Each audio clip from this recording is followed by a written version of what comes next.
The wine glass held death. Adrian Vale didn't know it yet. The billionaire sat alone in candlelight, seconds from taking a sip that would end everything: his empire, his son's future, his life. But a trembling waitress saw what he couldn't: the poison, the betrayal, the man he trusted most turning into his executioner. One switched glass, one whispered warning, one woman with nothing to lose became the only thing standing between a father and a grave. This is the story of how the richest man in the city learned that loyalty has a price, and sometimes salvation comes from the most unexpected hands. If you're watching from New York, Tokyo, London, or anywhere else on this planet, drop your city in the comments below. Hit that like button and let's see how far this story travels.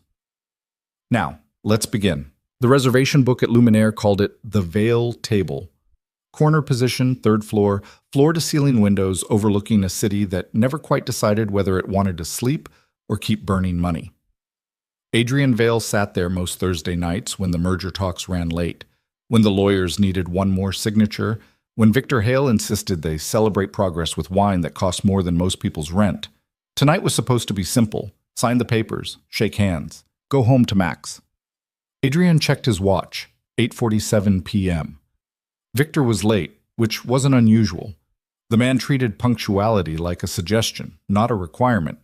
Adrian didn't mind. It gave him time to think, to review the merger documents one last time before committing his company to a partnership that would either double his wealth or complicate it beyond recognition. The restaurant hummed with the kind of quiet that only existed in places where the cheapest entree cost $100. Soft jazz, softer conversations, the clink of crystal against china. Adrian had been coming here for 6 years, ever since Max was born, and he'd needed somewhere close to the office, somewhere he could grab dinner between meetings and still make it home before his son's bedtime. He knew the staff by name, recognized the chef's signature on every plate, trusted the wine list more than he trusted most people. That trust, he would later realize, almost killed him. "Mr. Vale?" Adrian glanced up. The waitress, Elena, her name tag read, stood beside his table with a wine glass balanced on a silver tray. She was maybe 30, maybe older. Hard to tell. She had that worn look some people carried, like life had handed them too many bills and not enough breaks. Dark hair pulled back, eyes that didn't quite meet his. "I didn't order yet," Adrian said. "Compliments of Mr. Hale, sir. He called ahead, said you'd want your usual while you waited." Adrian nodded.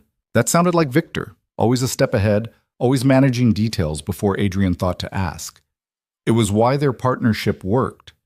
Victor handled the charm, the client dinners, the handshake deals that made investors feel special. Adrian handled the numbers, the strategy, the foundation that kept everything from collapsing into expensive chaos. Elena set the glass down. Her hand shook slightly. Adrian noticed because he noticed things like that. Small details, inconsistencies, cracks in the pattern. She stepped back quickly, almost too quickly, and turned toward the kitchen. "Elena." She stopped, turned halfway. "Yes, sir? You all right?"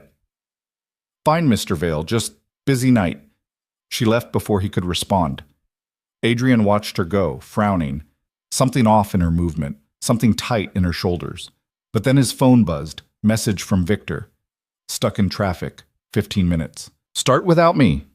Adrian set the phone down, picked up the wine glass, held it to the light. Chateau Margaux, 2015. Victor's favorite, though Adrian preferred bourbon.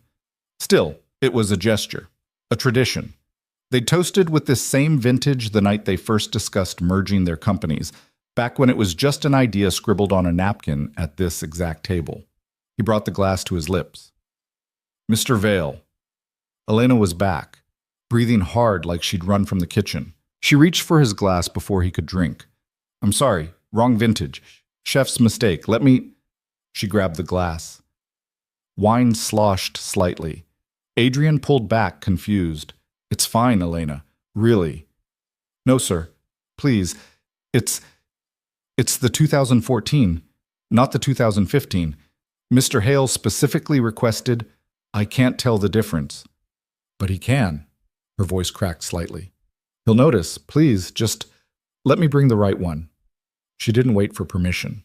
She took the glass and walked away quickly, steadier this time, like she'd made a decision and needed to commit before she changed her mind. Adrian watched her disappear through the kitchen doors. Weird. Definitely weird. But restaurant staff got nervous around clients who tipped well and complained loud. Maybe she'd had a bad experience with Victor before. Maybe the chef really had screwed up and she'd take heat for it. He returned to the merger documents, 300 pages of legal language that basically said, Adrian Vale and Victor Hale will combine their companies under shared ownership, splitting profits 60-40 in Vale's favor due to larger initial capital investment. Standard stuff. His lawyers had reviewed it twice. Victor's team had countersigned everything, just needed his signature to make it official.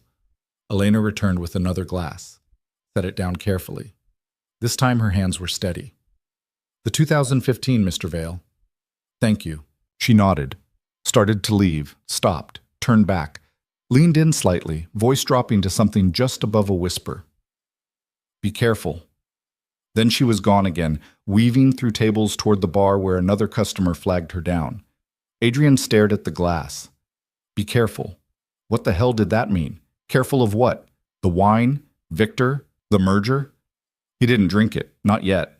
Instead, he waited, watching the kitchen doors, watching Elena as she moved through her shift. She didn't look his direction again, didn't acknowledge him, just worked, pouring water, clearing plates, smiling at customers with the kind of smile that didn't reach her eyes. Victor arrived 20 minutes later, loud and apologetic and smelling like expensive cologne. He dropped into the seat across from Adrian with a grin that suggested traffic had been a minor inconvenience, not a real problem. Adrian, Christ, I'm sorry. Accident on 5th, total nightmare. It's fine. You started the wine? Adrian glanced at the untouched glass. Waiting for you. Victor flagged down another waitress, not Elena, and ordered a second glass of the Margot plus appetizers neither of them needed. He was 41, 3 years older than Adrian, with the kind of charisma that made investors trust him instantly. Salt and pepper hair, sharp suit, a Rolex that Adrian had given him last Christmas, custom engraved with their company logos intertwined. So, Victor said, pulling out his own copy of the merger agreement, we doing this or what? I want to review Section 9 again. Adrian, come on, we've reviewed this thing to death. Indulge me. Victor sighed but flipped to Section 9. Insurance clauses, beneficiary updates, what happened to company assets if either partner died unexpectedly. Standard mortality planning, morbid but necessary. Adrian read it carefully, nothing unusual. If he died, his shares transferred to a trust for Max until the kid turned 25. If Victor died, his shares went to his sister in California. Clean, simple.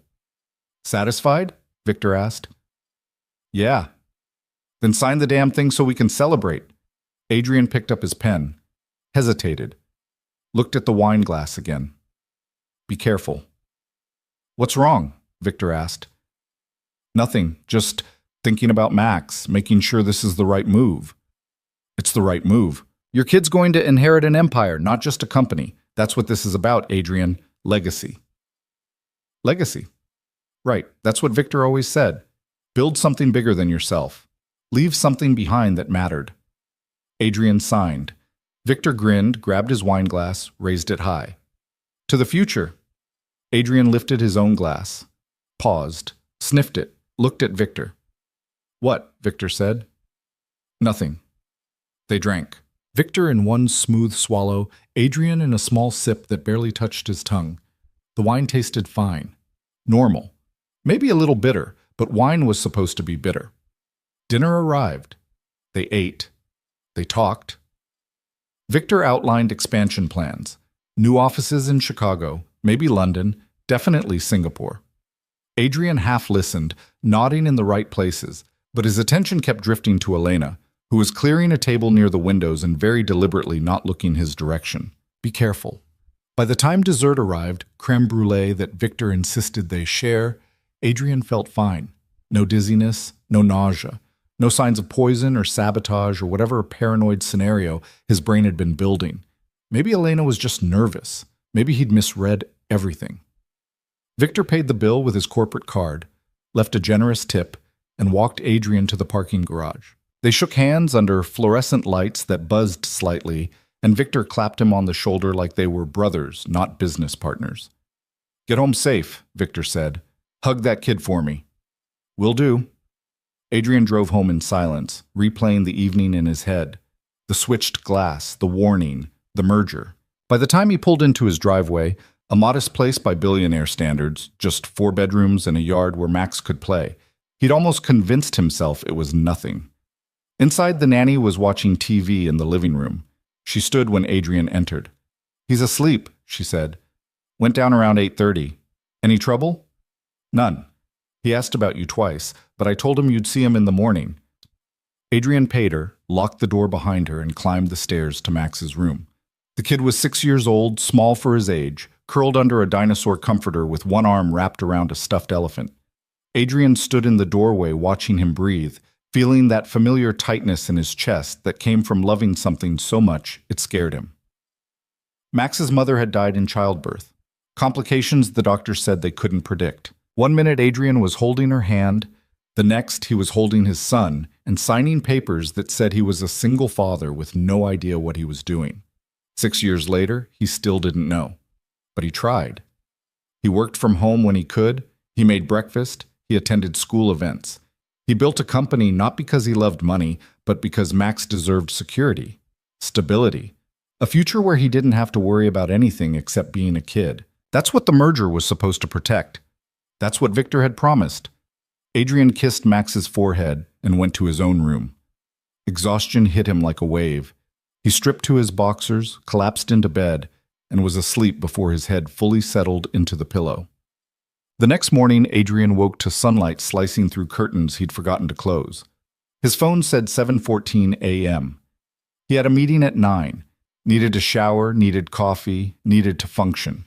Max was already awake, sitting at the kitchen table eating cereal and watching cartoons on a tablet. Adrian ruffled his hair as he passed. "Morning, buddy." "Morning, Dad. Sleep okay?" "Uh-huh." Adrian made coffee. Strong, black. Drank half the cup before his brain started working properly. His phone buzzed. Email from his assistant.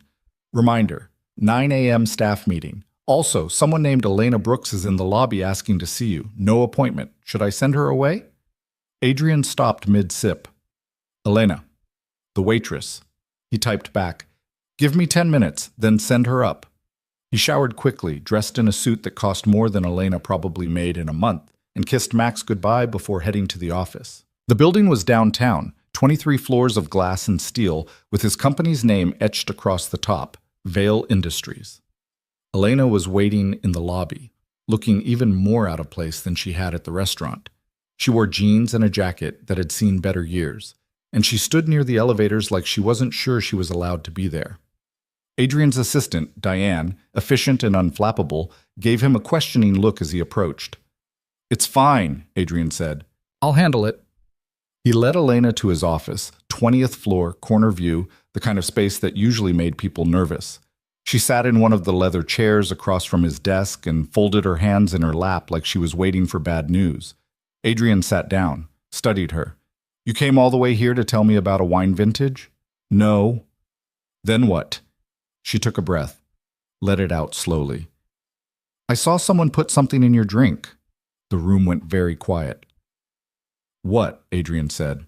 "Last night, before I brought you the wine, I was coming out of the kitchen and I saw there was a man at the bar. He had your glass. She stopped, started again.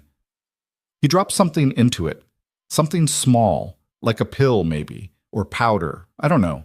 But he did it fast, like he'd practiced. And then he gave the glass to another server to bring to your table." Adrian felt something cold settle in his chest. "What did he look like?" "Tall, maybe 6 feet, dark suit, expensive. He had..." She hesitated. "He had a watch, gold. I noticed it because it caught the light. There was an engraving on it, but I couldn't read it from where I was standing." Adrian's hand moved to his wrist without thinking. He wasn't wearing a watch today, but last night he'd worn the same model Victor had. Same brand, same engraving, to partnership. "What did you do?" Adrian asked quietly. "I panicked. I didn't know what to do. If I told someone, I thought maybe I'd lose my job. Or worse, if this guy was dangerous, if he... She shook her head. So I switched the glasses. Told you it was the wrong vintage. Took the bad one to the kitchen and poured it down the sink. You saved my life. Maybe. I don't know. Maybe I'm crazy. Maybe it wasn't poison. Maybe it was... I don't know. But I couldn't... Her voice cracked. I couldn't just let you drink it. Adrian stood, walked to the window, looked down at the city below, cars and people and buildings that all seemed very small from up here. This man at the bar, he said. Did you see where he went after? He left, out the side entrance. I tried to follow him, but I had tables. By the time I got outside, he was gone. Could you identify him if you saw him again? Maybe. I don't know. It was dark. But the watch, I'd remember the watch. Adrian turned back to her. Why are you telling me this now? Why not last night? Because I was scared. Because I didn't know if you'd believe me. Because... She looked down at her hands. Because I'm nobody, Mr. Vale. I'm a waitress. You're you. Why would you listen to me? I'm listening now. She met his eyes. Someone tried to kill you, and I think you know who. Adrian didn't answer. Couldn't, because she was right. He did know, or at least he suspected. The watch, the timing, the fact that Victor had called ahead to order the wine, had been late to dinner, had insisted they toast to the future.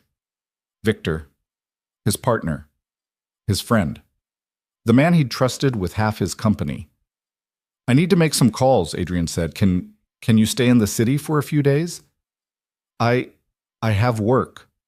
I'll pay you. Whatever you make in a week, I'll double it. Just stay available. I might need you to talk to someone, police maybe, or a lawyer. Elena nodded slowly. Okay. Adrian wrote down his personal number on a business card and handed it to her. If anything happens, anything weird, anyone following you, anything, you call me, immediately. You think I'm in danger? I think if someone's willing to poison me in public, they're willing to do worse in private. So, yeah, be careful. She took the card, stood, hesitated at the door. Mr. Vale? Yeah? Why would someone want you dead? Adrian smiled, but it didn't reach his eyes. That's what I'm about to find out. After Elena left, Adrian canceled his morning meetings and locked his office door. He pulled up the merger agreement on his computer and read it again, this time looking for details he'd missed. Patterns, inconsistencies, anything that suggested Victor had been planning this longer than a single dinner. Section 9 caught his attention again. The insurance clause. If Adrian died, his shares went to Max's trust. But Max was 6. A trust needed a trustee until the kid turned 25. And according to the paperwork, that trustee was Victor Hale. Adrian's stomach dropped. If he died, Victor wouldn't just control his own shares. He'd control Adrian's too. 60% of the company held in trust for a child who wouldn't legally access it for 19 years. Victor would have complete operational control. Full authority, no oversight. And if something happened to Max before he turned 25, an accident, an illness, anything, the shares defaulted to the company's surviving partner. Victor. Adrian grabbed his phone, dialed his lawyer. Jim, it's Adrian. I need you to review something, the merger agreement, specifically Section 9. What am I looking for? Anything that gives Victor control if I die. Silence on the other end. Then, Adrian, that's standard mortality planning. You signed off on it. I know I signed off on it. I'm asking you to look again. Okay, I'll pull the file. Give me an hour. Adrian hung up. His hands were shaking. He pressed them flat against the desk, forcing them still. Think. Don't panic. Think. If Victor had tried to kill him last night, and everything pointed to that, it meant the merger wasn't about partnership. It was about acquisition. Victor didn't want to share the company. He wanted to own it. And Adrian, alive, was the only thing standing in his way. His phone rang. Unknown number. Hello? Mr. Vale, it's Elena. I remembered something. What? The man at the bar, before he left. He got a phone call. I heard him say a name, Victor. He said, Victor, it's done. And then he hung up and left. The world tilted slightly. Elena, Adrian said carefully. Where are you right now? Still in your building, lobby. Go to the coffee shop across the street. Wait there. I'm coming down. He grabbed his jacket and took the elevator down. Didn't trust himself to think clearly in his office, surrounded by furniture Victor had helped him pick out, art Victor had recommended, a view Victor had toasted the first day they'd moved in. The coffee shop was crowded with the morning rush.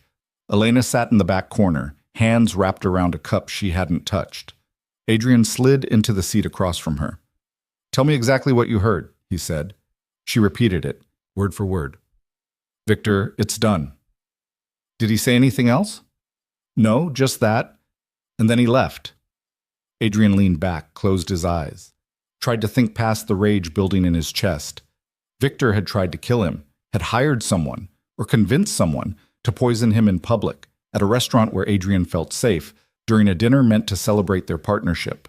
And if Elena hadn't noticed, if she hadn't switched the glasses, Adrian would be dead. Max would be an orphan, and Victor would be running the company, playing the devastated friend, raising a toast at Adrian's funeral while signing papers that made him a billionaire. What are you going to do? Elena asked. Adrian opened his eyes. I'm going to prove it. How? I don't know yet, but I will. Done. He spent the rest of the day digging. Financial records, emails, meeting notes, anything that might reveal Victor's plan. And slowly, piece by piece, a picture started forming. 3 months ago, Victor had taken out a massive life insurance policy on Adrian, $2 million. Beneficiary, the company, which Victor would control if Adrian died. 2 months ago, Victor had opened an offshore account in the Cayman Islands. No explanation, no business justification. 1 month ago, Victor had started meeting with a man named David Ortiz, a corporate consultant with a history of hostile takeovers and a reputation for making problems disappear. And 2 weeks ago, Victor had amended the merger agreement to include a clause Adrian hadn't noticed. If either partner became incapacitated, physically or legally, the other partner gained temporary control until the situation resolved. Incapacitated. That was the backup plan. If poison didn't work, Victor would find another way. Frame Adrian for something. Get him arrested. Declared mentally unfit. Anything that removed him from power long enough for Victor to consolidate control. Adrian's lawyer called back around 4 p.m. You were right, Jim said. The mortality clause gives Victor full operational control if you die. And there's another clause, buried in the appendices, that triggers if you're ever convicted of fraud or embezzlement. It voids your shares and transfers them to the company, which Victor would control. Exactly. Can we break the agreement? Not without cause. And Victor would sue, drag it out, cost you millions. What if I have proof he tried to kill me? Silence. Adrian, what the hell is going on? I'll call you back. He hung up, sat in the gathering darkness of his office, watching the city lights blink on one by one. Somewhere out there, Victor was planning his next move, waiting to see if the poison had worked or if he needed to escalate. Adrian's phone buzzed. Text from Victor. Dinner tomorrow? Same place? Need to discuss next steps for the merger. Same place, same restaurant, same table, probably. Adrian stared at the message, then typed back. Sure. 8 p.m. Victor's response came immediately. Perfect. See you then.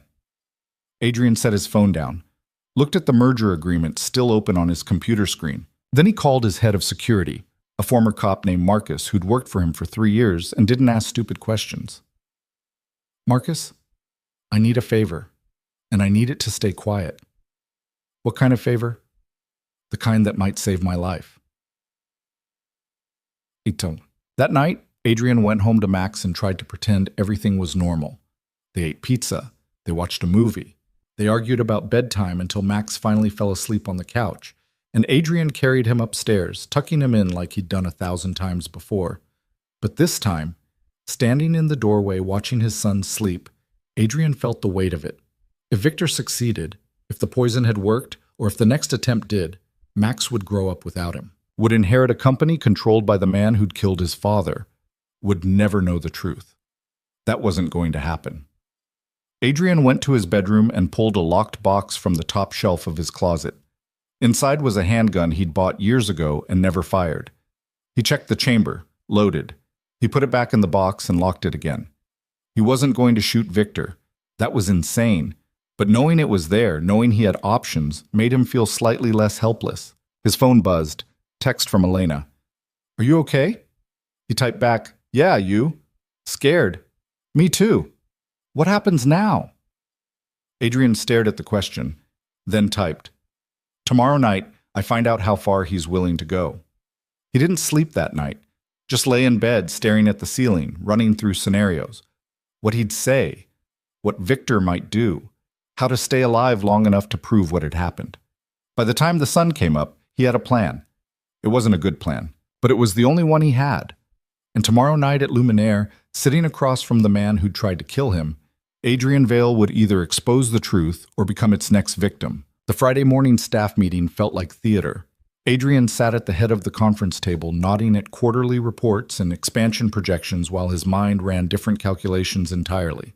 Victor sat 3 chairs down, smiling at jokes, offering suggestions, playing the role of trusted partner with the kind of ease that only came from years of practice. Adrian watched him, really watched him, tried to see past the charm to whatever lived underneath. The man who'd ordered his death sat there in a $1,500 suit, drinking coffee from a mug that said, "World's Best Boss," laughing at something the marketing director said about their Super Bowl ad campaign. If you didn't know better, you'd think he was exactly what he appeared to be. "Adrian?" He blinked. Everyone was looking at him. Victor, too, one eyebrow raised in polite concern. "Sorry," Adrian said. "What?" "The Singapore office," Diane repeated. "You wanted final approval on the lease terms before we commit." "Right. Yeah. Approve it. Move forward." The meeting continued. Adrian contributed when expected, but his attention kept drifting to the watch on Victor's wrist, the Rolex he'd given him last Christmas, custom engraved, to partnership. He wondered if Victor had been planning this even then, if he'd opened the gift box, read the inscription, and thought about all the ways he could use that partnership to bury Adrian 6 feet under. The meeting ended. People filed out. Victor lingered, gathering his papers slowly, and Adrian knew what was coming. "Hey," Victor said once they were alone. "You seem off. Everything okay?" "Fine, just tired." "Max keeping you up?" "Something like that." Victor leaned against the table, casual, concerned. "You sure? Because if the merger's stressing you out, it's not the merger." "Then what?" Adrian met his eyes, held them. "Nothing, really. I'm good." Victor studied him for a long moment, then nodded. "All right. But if you need to talk, you know I'm here. We're partners now, officially." "Yeah, partners." Victor clapped him on the shoulder, that same brotherly gesture from the restaurant, and left. Adrian stayed in the conference room, staring at the empty chair where Victor had been sitting, wondering how many lies could fit inside a single smile. His phone buzzed. Text from Marcus. "Got what you asked for. When do you want to meet?" Adrian typed back, "My office. Now." Marcus arrived 10 minutes later carrying a manila folder and wearing the expression of someone who'd found something he didn't like. He was 42, built like he still hit the gym daily, with a shaved head and a scar across his left eyebrow from his cop days. He closed the office door behind him and tossed the folder on Adrian's desk. "You were right to be paranoid," Marcus said. Adrian opened the folder. Inside were printouts, photographs, bank statements, email transcripts. He flipped through them, his stomach tightening with each page. "Victor's been moving money," Marcus said. "Started 3 months ago. Small transfers at first. 10,000 here, 20,000 there. All routed through shell companies in the Caymans. Last week he moved $500,000. To where?" "Can't trace it, but I found something else." Marcus pulled out another document. "Life insurance policy. $2 million. Beneficiary is the company, but there's a clause. If the company's under single ownership at the time of your death, the payout goes directly to that owner." "Victor." "Yeah." Adrian set the paper down. His hands weren't shaking anymore, just cold. "What about the consultant, David Ortiz?" "That's where it gets interesting." Marcus pulled up a photo on his phone and showed it to Adrian. A man in his 50s, gray hair, expensive suit. Ortiz specializes in hostile takeovers. He's been investigated twice for corporate espionage, once for blackmail. Nothing stuck, but the pattern's there. And Victor's been meeting with him. Every Wednesday for the past month. Always at the same bar downtown. Always cash payments. I checked the surveillance footage from nearby businesses. Ortiz leaves with envelopes. Adrian leaned back in his chair. The pieces were all there. The money, the insurance, the consultant, the poisoned wine, all of it pointing to a plan that had been in motion for months, maybe longer. "There's one more thing," Marcus said quietly. "I pulled Victor's phone records. The night of your dinner at Luminaire, he made 3 calls. One to the restaurant to order your wine, one to a burner number that pinged off a cell tower 2 blocks from the restaurant, and one to Ortiz. Timestamps? The burner call was at 8:35 p.m., 15 minutes before you were supposed to arrive. The Ortiz call was at 9:47 p.m., right after you would have been served the wine." Adrian closed his eyes, opened them. The waitress, Elena, she said she overheard someone say, "Victor, it's done." That was probably the burner call. Probably, which means Victor hired someone to do the actual poisoning. Keeps his hands clean. Standard playbook for this kind of thing. "Can we prove any of this?" Marcus shook his head. "Not in court. It's all circumstantial. The money could be legitimate business expenses. The insurance is standard practice. The meetings with Ortiz could be consulting work. And the phone calls don't prove intent. So what do we have?" "A theory, a good one, but without hard evidence. A recording, a confession, something concrete." Victor walks. Adrian stood, walked to the window. The city stretched out below him, indifferent and vast. Somewhere down there, Victor was planning his next move, and Adrian had less than 24 hours to figure out how to stop him. "Tonight," Adrian said, "I'm meeting him for dinner. Same restaurant." "That's a bad idea." "I know. He tried to kill you there once. What makes you think he won't try again?" "Because he thinks it worked." Adrian turned back to Marcus. "Think about it. He ordered the wine. He was late. He never saw me drink it. For all he knows, I went home, got sick, maybe died in my sleep. He's probably waiting for the call right now. So what's your plan? Drink another poisoned glass and hope for the best?" "No, I'm going to make him think I suspect something, push him, see how he reacts." Marcus stared at him. "You're using yourself as bait." "I'm using myself as proof. If I rattle him enough, he'll make a mistake. Call someone. Meet with Ortiz. Do something we can document. Or he'll just kill you faster. That's why you're going to be there." Adrian pointed to the folder. "I need surveillance. Audio, video, whatever you can set up without him noticing. And I need you close. If things go wrong, you'll be dead before I can stop it." "Then don't let things go wrong." Marcus picked up the folder, shook his head. "You're paying me too much to say no, but for the record, this is insane." "Noted." After Marcus left, Adrian spent the rest of the day preparing. He called his lawyer and updated his will. If something happened tonight, he wanted Max taken care of properly. Not by Victor. Never by Victor.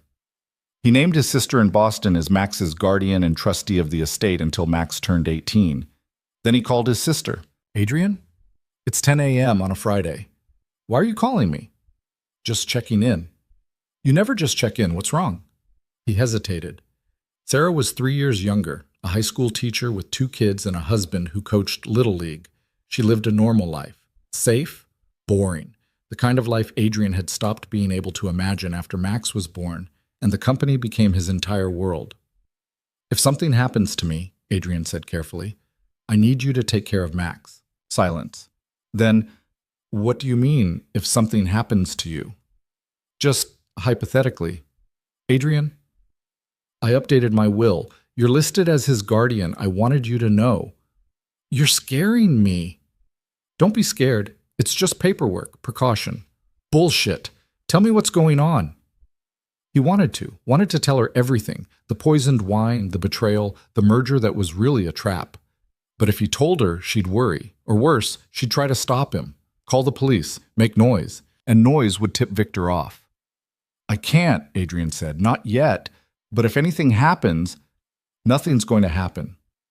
"But if it does, you'll take him, raise him?" "Of course I will. He's my nephew. But Adrian, you're freaking me out here." I know, I'm sorry, I needed to hear you say it.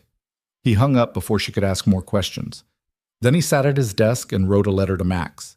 Sealed it in an envelope marked, "Open only if I don't come home." He put it in his desk drawer, locked it, and tried not to think about the fact that he was writing goodbye letters at 32 years old. The afternoon dragged. He worked, or pretended to, answered emails, took calls, smiled at people who had no idea their boss might be dead by morning. At 6 p.m., he went home. Max was in the yard with the nanny, kicking a soccer ball against the fence. Adrian watched from the kitchen window, memorizing the scene. The way Max laughed when he scored, the way he ran, all energy and no coordination. The way he looked back at the house every few minutes, checking to make sure his dad was still there. Adrian stepped outside. "Hey, buddy, come here." Max ran over, breathing hard. "Did you see? I almost got it in the top corner." "I saw. That was good. Are you going out again tonight?" "Yeah, just for a little while." Max's face fell. "You're always going out." "I know. I'm sorry." "You said we'd watch the game." Adrian knelt down, eye level with his son. "Tomorrow. I promise. We'll watch the whole game, just you and me, pizza, soda, the works." "Promise?" "Promise." Max hugged him, quick and tight, then ran back to the soccer ball. Adrian stood there watching, feeling the weight of that promise. He'd made a lot of promises to Max over the years. Some he'd kept, some he'd broken. This one he needed to keep. At 7 p.m., he showered and dressed. Dark suit, no tie. He checked his reflection in the mirror and barely recognized the man staring back. He looked older, tired, like someone who'd been fighting too long and was starting to wonder if winning was even possible. He drove to Luminaire alone. Marcus was already there, posing as a customer at the bar, nursing a drink and watching the room through the mirror behind the bottles. He'd set up 2 hidden cameras, one in the centerpiece on Adrian's usual table, one in a coat hook on the wall. Audio recorders in the salt shaker and the candle holder. Elena was working tonight. Adrian had texted her earlier, told her to act normal, serve his table if she could. She'd agreed, though her response had been shaky. What if something happens again? Adrian had written back, "Then you run. Don't be a hero twice." He arrived at 7:45 p.m., 15 minutes early. He wanted time to think, to breathe, to settle his nerves before Victor showed up with his smile and his lies and his plans to finish what the poison had started. The hostess led him to the same table as before. 3rd floor, corner position, windows overlooking the city. Adrian sat facing the door so he could see Victor arrive. The waitress, not Elena, brought water and asked if he wanted to start with wine. "Not yet," Adrian said, "waiting for someone." Victor arrived at exactly 8 p.m., punctual this time. Interesting. He wore a charcoal suit and a grin that suggested he'd had a good day. "Adrian." He slid into the chair opposite. "You look like hell." "Thanks." "No, seriously, you okay?" "Fine. Just a long week." Victor flagged down the waitress and ordered a bottle of wine without consulting Adrian. The same vintage as last time. Chateau Margaux, 2015. Adrian's pulse quickened. "So," Victor said, leaning back in his chair, "how's Max?" "Good." "Still playing soccer?" "Yeah." "You should bring him by the office sometime. The team would love to meet him." "Maybe." The wine arrived. The waitress poured 2 glasses. Victor raised his immediately. "To the merger," he said. Adrian didn't move, just stared at the glass in front of him. Victor frowned. "What's wrong?" "Nothing." "Then drink." "I'm not thirsty." "It's a toast, Adrian. You don't have to be thirsty." Adrian picked up the glass, held it to the light, examined the color, the clarity. Victor watched him, smile fading slightly. "What are you doing?" Victor asked. "Making sure it's the right vintage." "It's wine, not poison." The word hung between them. Adrian set the glass down without drinking. "Funny you should mention poison," Adrian said. Victor went very still. "What?" "I had an interesting conversation yesterday. With a waitress. She said she saw something strange last week. Someone tampering with my drink." Victor's expression didn't change. didn't flicker. But something shifted in his eyes, a calculation happening faster than words. That's a serious accusation, Victor said carefully. It's not an accusation, it's a fact. And you believe her? Some random waitress? I believe what I found when I started looking into it. Adrian pulled out his phone, opened a photo of the offshore account statements Marcus had uncovered, slid the phone across the table. $500,000 moved to the Caymans. Want to explain that? Victor glanced at the phone, then back at Adrian. His face was calm, too calm. That's a legitimate business transfer, Victor said, for the Singapore expansion. Really? Because it went through 3 shell companies before landing in an account under your name. I don't have to explain my financial decisions to you. Actually, you do. We're partners, remember? Victor smiled. It didn't reach his eyes. Is that what this is about? You're having second thoughts about the merger? I'm having second thoughts about you. Adrian. Victor leaned forward, voice dropping to something quieter, more dangerous. I don't know what you think you've found, but you're wrong. I'm not your enemy. Then who is? I don't know, but it's not me. Adrian took a breath, pushed harder. The life insurance policy, $2 million. Beneficiary clause that pays out to you if I die while you're running the company. That sound familiar? Victor's jaw tightened. That's standard mortality planning. No, it's not. It's a contingency, a backup plan in case the poison didn't work. You're paranoid. Am I? Because right now, sitting here, I'm trying to figure out if you're going to try again. Maybe not poison this time. Maybe something more direct. Victor stood abruptly. His chair scraped against the floor. People at nearby tables glanced over. I'm done with this conversation, Victor said. Sit down. No, I came here to have dinner with my partner, not get accused of murder. Sit down. Something in Adrian's voice made Victor pause. He sat, but his hands were clenched on the armrests. Let me tell you what I think happened, Adrian said quietly. I think you've been planning this for months. The offshore accounts, the insurance policy. The consultant you've been meeting with, David Ortiz, right? I think you saw the merger as an opportunity. Not to build something together, but to take what I built and make it yours. And when I didn't die fast enough, you decided to help things along. Victor stared at him. You can't prove any of this. Not yet. But I will. Even if you could, what then? You go to the police? You sue me? You make a scene? Victor leaned in, voice low and vicious. You'll destroy the company trying to destroy me. And for what? Some conspiracy theory fed to you by a waitress? She saved my life. She's lying. Why would she lie? I don't know. Money? Attention? Maybe she's working for someone who wants to see us fight. Ever think of that? Adrian hadn't. The thought caught him off guard, and Victor saw it. That's right, Victor said. You're so focused on me, you're not seeing the bigger picture. Someone's playing you, Adrian, and you're falling for it. You're good, Adrian said. I'll give you that. You almost sound convincing. I'm telling you the truth. No, you're telling me what you need me to believe so I don't look too close, but I'm already looking, and I'm going to keep looking until I find what you're hiding. Victor stood again. This time, he didn't sit back down. This partnership was a mistake, he said. Yeah, it was. I'll have my lawyer contact yours. We'll dissolve the merger. Good luck with that. You signed a contract. Contracts can be broken.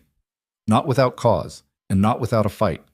Victor grabbed his coat from the back of the chair, leaned in close enough that Adrian could smell his cologne, the same expensive brand he'd worn the night he'd tried to kill him. Be careful, Adrian, Victor said softly. You're making enemies you can't afford. I only have one enemy, and he's standing right in front of me. Victor left without another word. Adrian sat alone at the table, heart pounding, watching him disappear down the stairs. Across the room, Marcus caught his eye and gave a small nod. The cameras had gotten everything. Elena appeared at his side, shaking slightly. Are you okay? She whispered. Yeah. He looked like he wanted to kill you right here. Probably did. What happens now? Adrian stood, pulled cash from his wallet and left it on the table. Enough to cover the wine they hadn't drunk, and a tip that would keep Elena stable for a month. Now, Adrian said, we wait and see what he does next. He walked out of Luminaire into the cool night air. His phone buzzed before he reached his car. Text from Marcus. Got it all. Audio's clean, video's clear. This is enough to prove you confronted him. Maybe not enough to prove he tried to kill you, but it's a start. Adrian typed back. Meet me at the office in an hour. And bring everything you have on Ortiz. He drove home first, paid the nanny, checked on Max, who was asleep with the stuffed elephant clutched against his chest. Adrian stood in the doorway, watching him breathe, and made a promise to himself. Not to Max, to himself. He was going to win this, no matter what it cost. An hour later, he was back in his office. Marcus was already there, spreading documents across the conference table like pieces of a puzzle. Ortiz met with Victor 3 hours ago, Marcus said, right after your dinner. I had someone tailing Victor when he left the restaurant. He went straight to that bar downtown, stayed for 20 minutes, left with a briefcase he didn't arrive with. Any idea what was in it? No, but Ortiz looked pleased. Adrian studied the documents. Phone records, bank statements, surveillance photos. Everything pointed to a conspiracy, but nothing proved it beyond reasonable doubt. We need more, Adrian said. More what? Evidence. Something that ties Victor directly to the poisoning, or to a plan to kill me. Short of a confession, I don't know how we get that. Adrian thought for a moment, then pulled out his phone and dialed Elena's number. She answered on the second ring. Mr. Vale? Elena, the man you saw at the bar. The one who put something in my drink. Do you think you could identify him from a photo? Maybe. I don't know. It was dark. But you'd recognize him if you saw him again? I think so. Why? Because I need you to look at some pictures. Can you come to my office tomorrow morning? I have a shift. I'll pay you for the time, please. This is important. She hesitated. Then, okay. What time? 9 a.m. After they hung up, Adrian pulled up surveillance footage from the bar where Victor met with Ortiz. He scrolled through hours of video until he found what he was looking for. A man in a dark suit entering at 8:30 p.m. the night of the poisoning. The same man leaving at 8:50 p.m. Adrian froze the frame, enhanced the image. The man's face was partially obscured, but his watch was visible. Gold Rolex, same model as Victor's. Marcus, Adrian said, run facial recognition on this. See if it matches anyone in Ortiz's known associates. Marcus took the image. This might take a while. I've got time. They worked through the night. Coffee and documents and grainy surveillance footage. By 4 a.m., they had a name. Thomas Reed. Former pharmaceutical sales rep. Fired 3 years ago for falsifying medical records. Known associate of David Ortiz, last known address in Queens. By 6 a.m., Marcus had tracked Reed's recent activity. Credit card purchases at a hardware store. Gloves, bleach, trash bags. The kind of purchases someone made when they needed to clean up evidence. By 7 a.m., they had enough to go to the police. Maybe, if the police believed them, if they didn't think Adrian was just a paranoid billionaire trying to sabotage his own business partner. We need insurance, Adrian said. What kind of insurance? The kind that makes sure if something happens to me, Victor goes down too. He spent the next 2 hours writing everything down, every detail, every piece of evidence, every conversation. He saved it to a secure cloud server with instructions to release it to the police, the media, and his lawyer if he didn't log in within 72 hours. Then he went home. Max was already awake, eating cereal in the kitchen. You promised we'd watch the game, Max said. I know, and we will, tonight, I promise. You said that yesterday. This time I mean it. Max studied him with the kind of skepticism only a 6-year-old could muster. You look tired. I am tired. Did you sleep? Not really. Why not? Just work stuff. You're always doing work stuff. Adrian sat down beside his son, put his arm around him. I know, and I'm sorry, but I'm trying to fix it so I can spend more time with you. Promise? Promise. Max leaned against him, small and warm and trusting in a way that made Adrian's chest ache. He held his son close and wondered what kind of world he was leaving him. A world where people like Victor existed, where betrayal came dressed in friendship, where poison came in wine glasses and death came wearing a Rolex. His phone buzzed, Text from an unknown number. You should have died when you had the chance. Adrian stared at the message, then showed it to Marcus, who'd followed him home and was standing in the kitchen doorway. That's a threat, Marcus said. Yeah. We need to go to the police, now. And tell them what? That I got a mean text? They'll laugh me out of the station. This is evidence of intent. It's evidence of someone with my phone number being an asshole. Could be Victor, could be Reed, could be some random person who read about the merger online and doesn't like billionaires. Marcus pulled out his own phone. I'm calling a contact at the precinct, someone who owes me a favor. Don't. Not yet. Adrian. I said not yet. We play this wrong. Victor walks. And I can't. He glanced at Max, who was watching cartoons and pretending not to listen. I can't let that happen. Marcus put his phone away, but his expression said he thought Adrian was making a mistake. Maybe he was, but mistakes were all he had left. Elena arrived at 9 a.m. sharp, looking like she hadn't slept either. Dark circles under her eyes, hair pulled back in a messy ponytail. She clutched her purse against her chest like it might protect her from whatever was coming next. Adrian met her in the lobby and led her upstairs to the conference room where Marcus had arranged a dozen photographs on the table. Men in suits, men in casual clothes. Some young, some old. Thomas Reed was third from the left, mixed in with people who had nothing to do with Victor or the poisoning or anything else. Take your time, Adrian said. Look at each one carefully. Elena moved slowly down the line, studying each face. She stopped at Reed. Her hand went to her mouth. That's him, she whispered.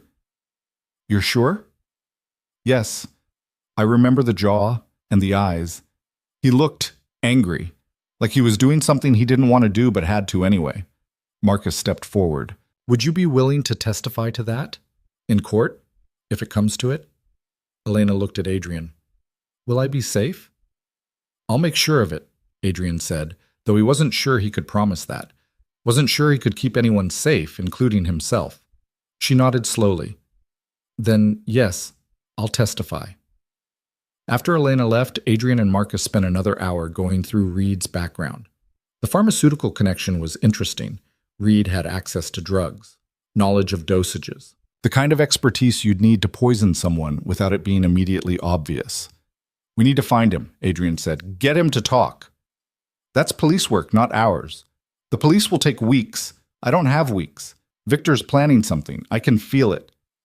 Then let me handle Reed. You stay visible. Go to work. Act normal. Make Victor think you're backing off. Adrian shook his head. I'm done acting normal. I want Victor scared. I want him making mistakes.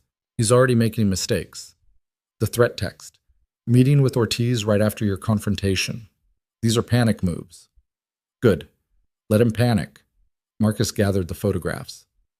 You're playing a dangerous game. I've been playing it since the moment I signed that merger. I just didn't know the rules yet. The weekend passed in a strange, suspended state. Adrian took Max to soccer practice Saturday morning, sat on the bleachers with other parents, and pretended to care about drills and formations while his phone buzzed with updates from Marcus.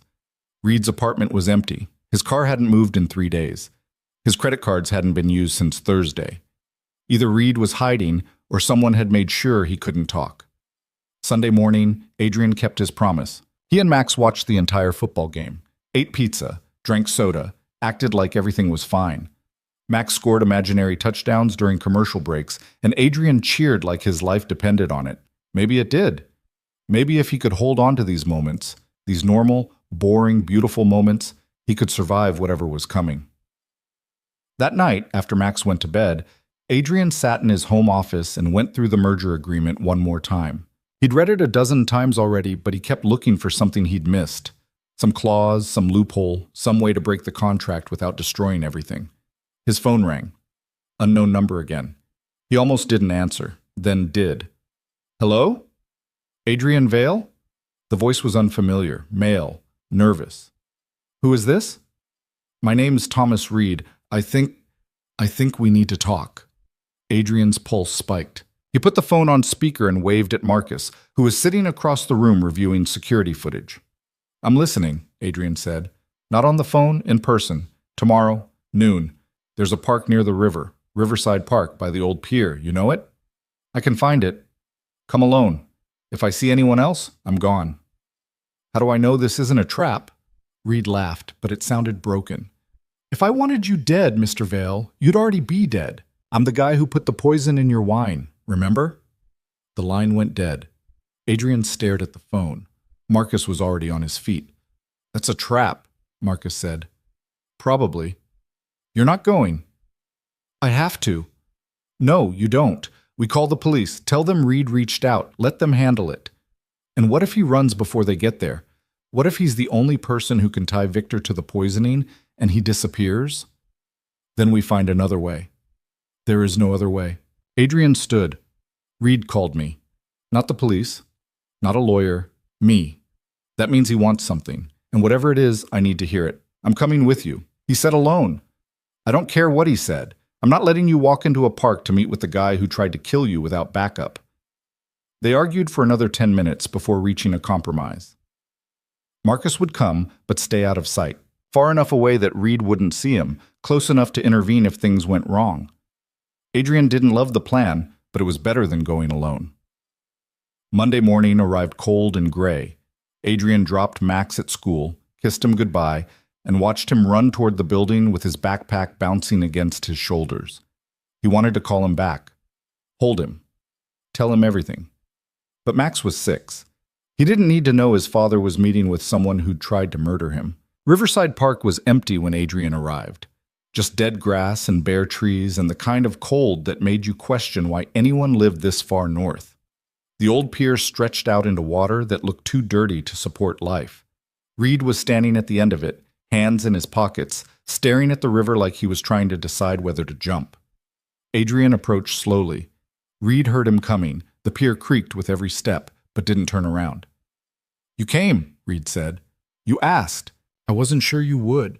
Figured you'd bring cops, or lawyers, or an army. Just me. Reed finally turned. He looked worse in person than in the photographs. Thinner, older, like the weight of what he'd done had physically aged him. I didn't want to do it, Reed said. The poison. I want you to know that. But you did it anyway. Yeah, I did. Why? Reed pulled a cigarette from his pocket, lit it with shaking hands. Money. Why else? I'm 43 years old, unemployed, living in a shithole apartment in Queens. Victor Hale shows up offering me $50,000 to drop something in your drink. $50,000. That's more than I made in 2 years at my last job. So you said yes. So I said yes. Reed took a drag, exhaled smoke that the wind carried away. He told me it wasn't lethal, said it would just make you sick. Sick enough that you'd miss some meetings, sign some papers without reading them too carefully. He made it sound reasonable, like a prank. You believed him?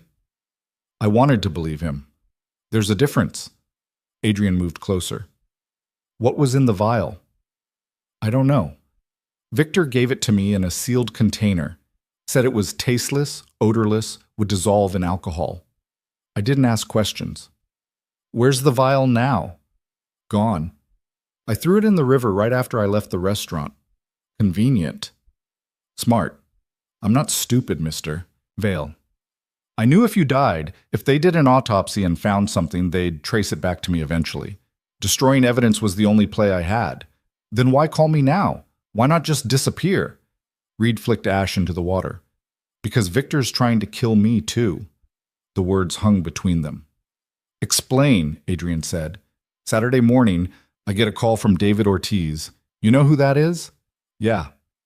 He says Victor wants to meet, tie up loose ends. He gives me an address, some warehouse in Brooklyn. I show up and there's 2 guys waiting. Not Victor, just these 2 guys I've never seen before. They tell me to get in their car. I tell them to go to hell. They pull guns. I run. You think they were going to kill you?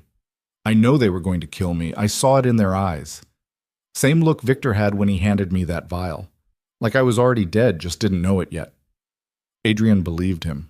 Not because Reed seemed trustworthy, he didn't, but because it made sense. Victor was cleaning up, eliminating witnesses, making sure no one could connect him to the poisoning. Do you have proof? Adrian asked. Anything that ties Victor to this? Just my word. That's not enough. I know. Reed dropped the cigarette, crushed it under his shoe. But I can get more. Victor's meeting with Ortiz again. Wednesday night, same bar downtown where they always meet. If you can record that conversation, if you can get Victor on tape admitting what he did, that's your proof. How do you know about the meeting? Because Ortiz called me again yesterday, said Victor wants to apologize, make things right, offer me more money to keep quiet. Reed laughed bitterly. Like I'm stupid enough to fall for that twice. Are you going? Hell no. But you could, or someone you trust could. Get close enough to record them. Victor's paranoid, but he's not careful. He talks too much when he thinks he's safe. Adrian considered it. A recording would be exactly what they needed. Direct evidence. Victor's own words. But getting that recording meant putting someone in danger. And the only person Victor wouldn't immediately recognize was, "I'll do it," came a voice behind them. Adrian turned.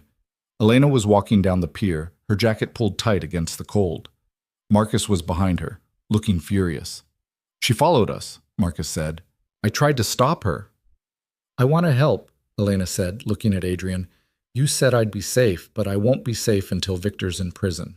None of us will." "This isn't your fight," Adrian said. "Yes, it is. He tried to kill you, and when I stopped him, I made it my fight." Reed stared at her. "You're the waitress, the one who switched the glasses." "Yeah." "You saved his life. Apparently not well enough, since you're still trying to finish the job." Reed flinched. I'm trying to make this right." "By getting someone else to do your dirty work?" Elena stepped closer. "You want to make things right? Go to the police, confess, tell them everything." "I can't. Victor will have me killed before I make it to the station." "Then you're a coward." "Yeah, I am, but I'm a coward who wants to live." Reed looked at Adrian. "Wednesday night, 9 p.m. That bar on 7th Avenue. Get someone in there with a wire and you'll have everything you need." He walked past them, down the pier, toward a car parked at the edge of the lot. Adrian watched him go, knowing there was a good chance Reed wouldn't survive until Wednesday.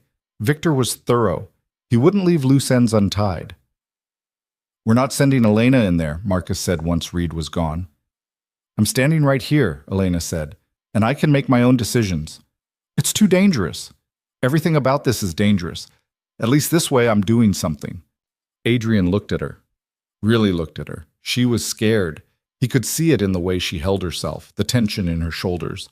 But she was also determined, the kind of determined that came from having nothing left to lose. "You don't have to do this," Adrian said. "I know.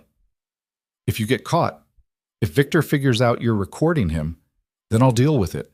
But I'm tired of being scared. I'm tired of working double shifts just to make rent. I'm tired of watching people like Victor walk all over people like me." She took a breath. "You asked me why I switched the glasses that night. It wasn't just because I wanted to save you. It was because I'm sick of men like him thinking they can do whatever they want without consequences." Adrian glanced at Marcus, who shook his head, but Adrian made the call anyway. "Okay," he said. "We'll do it. But we do it right. No improvising. No heroics. You go in, you record the conversation, you leave. That's it." Elena nodded. They spent the next 2 days preparing. Marcus got a wire from a contact who didn't ask questions. Tiny microphone, digital recorder, nearly invisible once it was properly placed. They ran practice sessions in Adrian's office, Elena pretending to order drinks at the bar while Marcus monitored the audio quality from a van parked outside. She was good at it. Better than Adrian expected. She had a way of blending in, of making herself forgettable. The kind of skill you developed when you'd spent years serving rich people who barely noticed you existed. Tuesday night, Adrian couldn't sleep. He kept thinking about all the ways this could go wrong. Victor recognizing Elena. The wire malfunctioning. Ortiz getting suspicious. He thought about calling it off. Going to the police with what they had. Taking the chance that circumstantial evidence and Reed's testimony would be enough. But he knew it wouldn't be. Victor had lawyers, money, connections. He'd find a way to make it all disappear. And then he'd come after Adrian again. Next time, there wouldn't be a waitress to switch the glasses. Wednesday arrived. The day dragged. Adrian went through the motions at work, but his mind was elsewhere. At 5 p.m., his phone rang. Victor's name on the screen. Adrian answered. "Yeah?" "Adrian, we need to talk." "I thought we said everything Friday night." "Not about the merger, About Max. Adrian's blood went cold. What about Max? I was thinking, with everything that's happened between us, maybe it's not good for him to be caught in the middle. Kids pick up on tension. I'd hate for him to get hurt because we're having business disagreements. Are you threatening my son? What? No, Jesus, Adrian. I'm trying to be considerate. I'm saying maybe we should keep our problems separate from our personal lives. I care about that kid. Stay away from him. I'm just saying that I heard what you said, and I'm telling you, stay away from my son. Adrian hung up. His hands were shaking. Marcus, who'd been sitting across from him, stood immediately. What did he say? He mentioned Max, said something about keeping him out of the middle. That's a threat. I know. We need to move Max somewhere safe. Your sister's place, maybe. Adrian called Sarah, explained the situation without explaining the situation. Said there were some business problems, some people who might try to use Max to get to him. Could she take him for a few days, just until things settled? Sarah agreed without hesitation. By 6 p.m., Max was packed and confused and asking questions Adrian couldn't answer. Why do I have to go to Aunt Sarah's? Max asked in the car. Just for a little while, until Dad fixes some things at work. Is it because of that man? The one from your office? Adrian glanced at him in the rearview mirror. What man? The one with the nice watch. He came by school yesterday, said he was your friend, asked the teacher if he could talk to me. Adrian nearly drove off the road. Did you talk to him? No. Miss Peterson said I couldn't leave class, but he waited by the fence during recess. Waved at me. Adrian pulled over, turned around in his seat. Max, listen to me. If you ever see that man again, if he ever tries to talk to you, you run. You find a teacher, a police officer, any adult, and you tell them, okay? Max's eyes went wide. Okay. I'm serious, buddy. This is important. I know, Dad, you're scaring me. Good. Be scared. Just be safe. They drove the rest of the way to Sarah's in silence.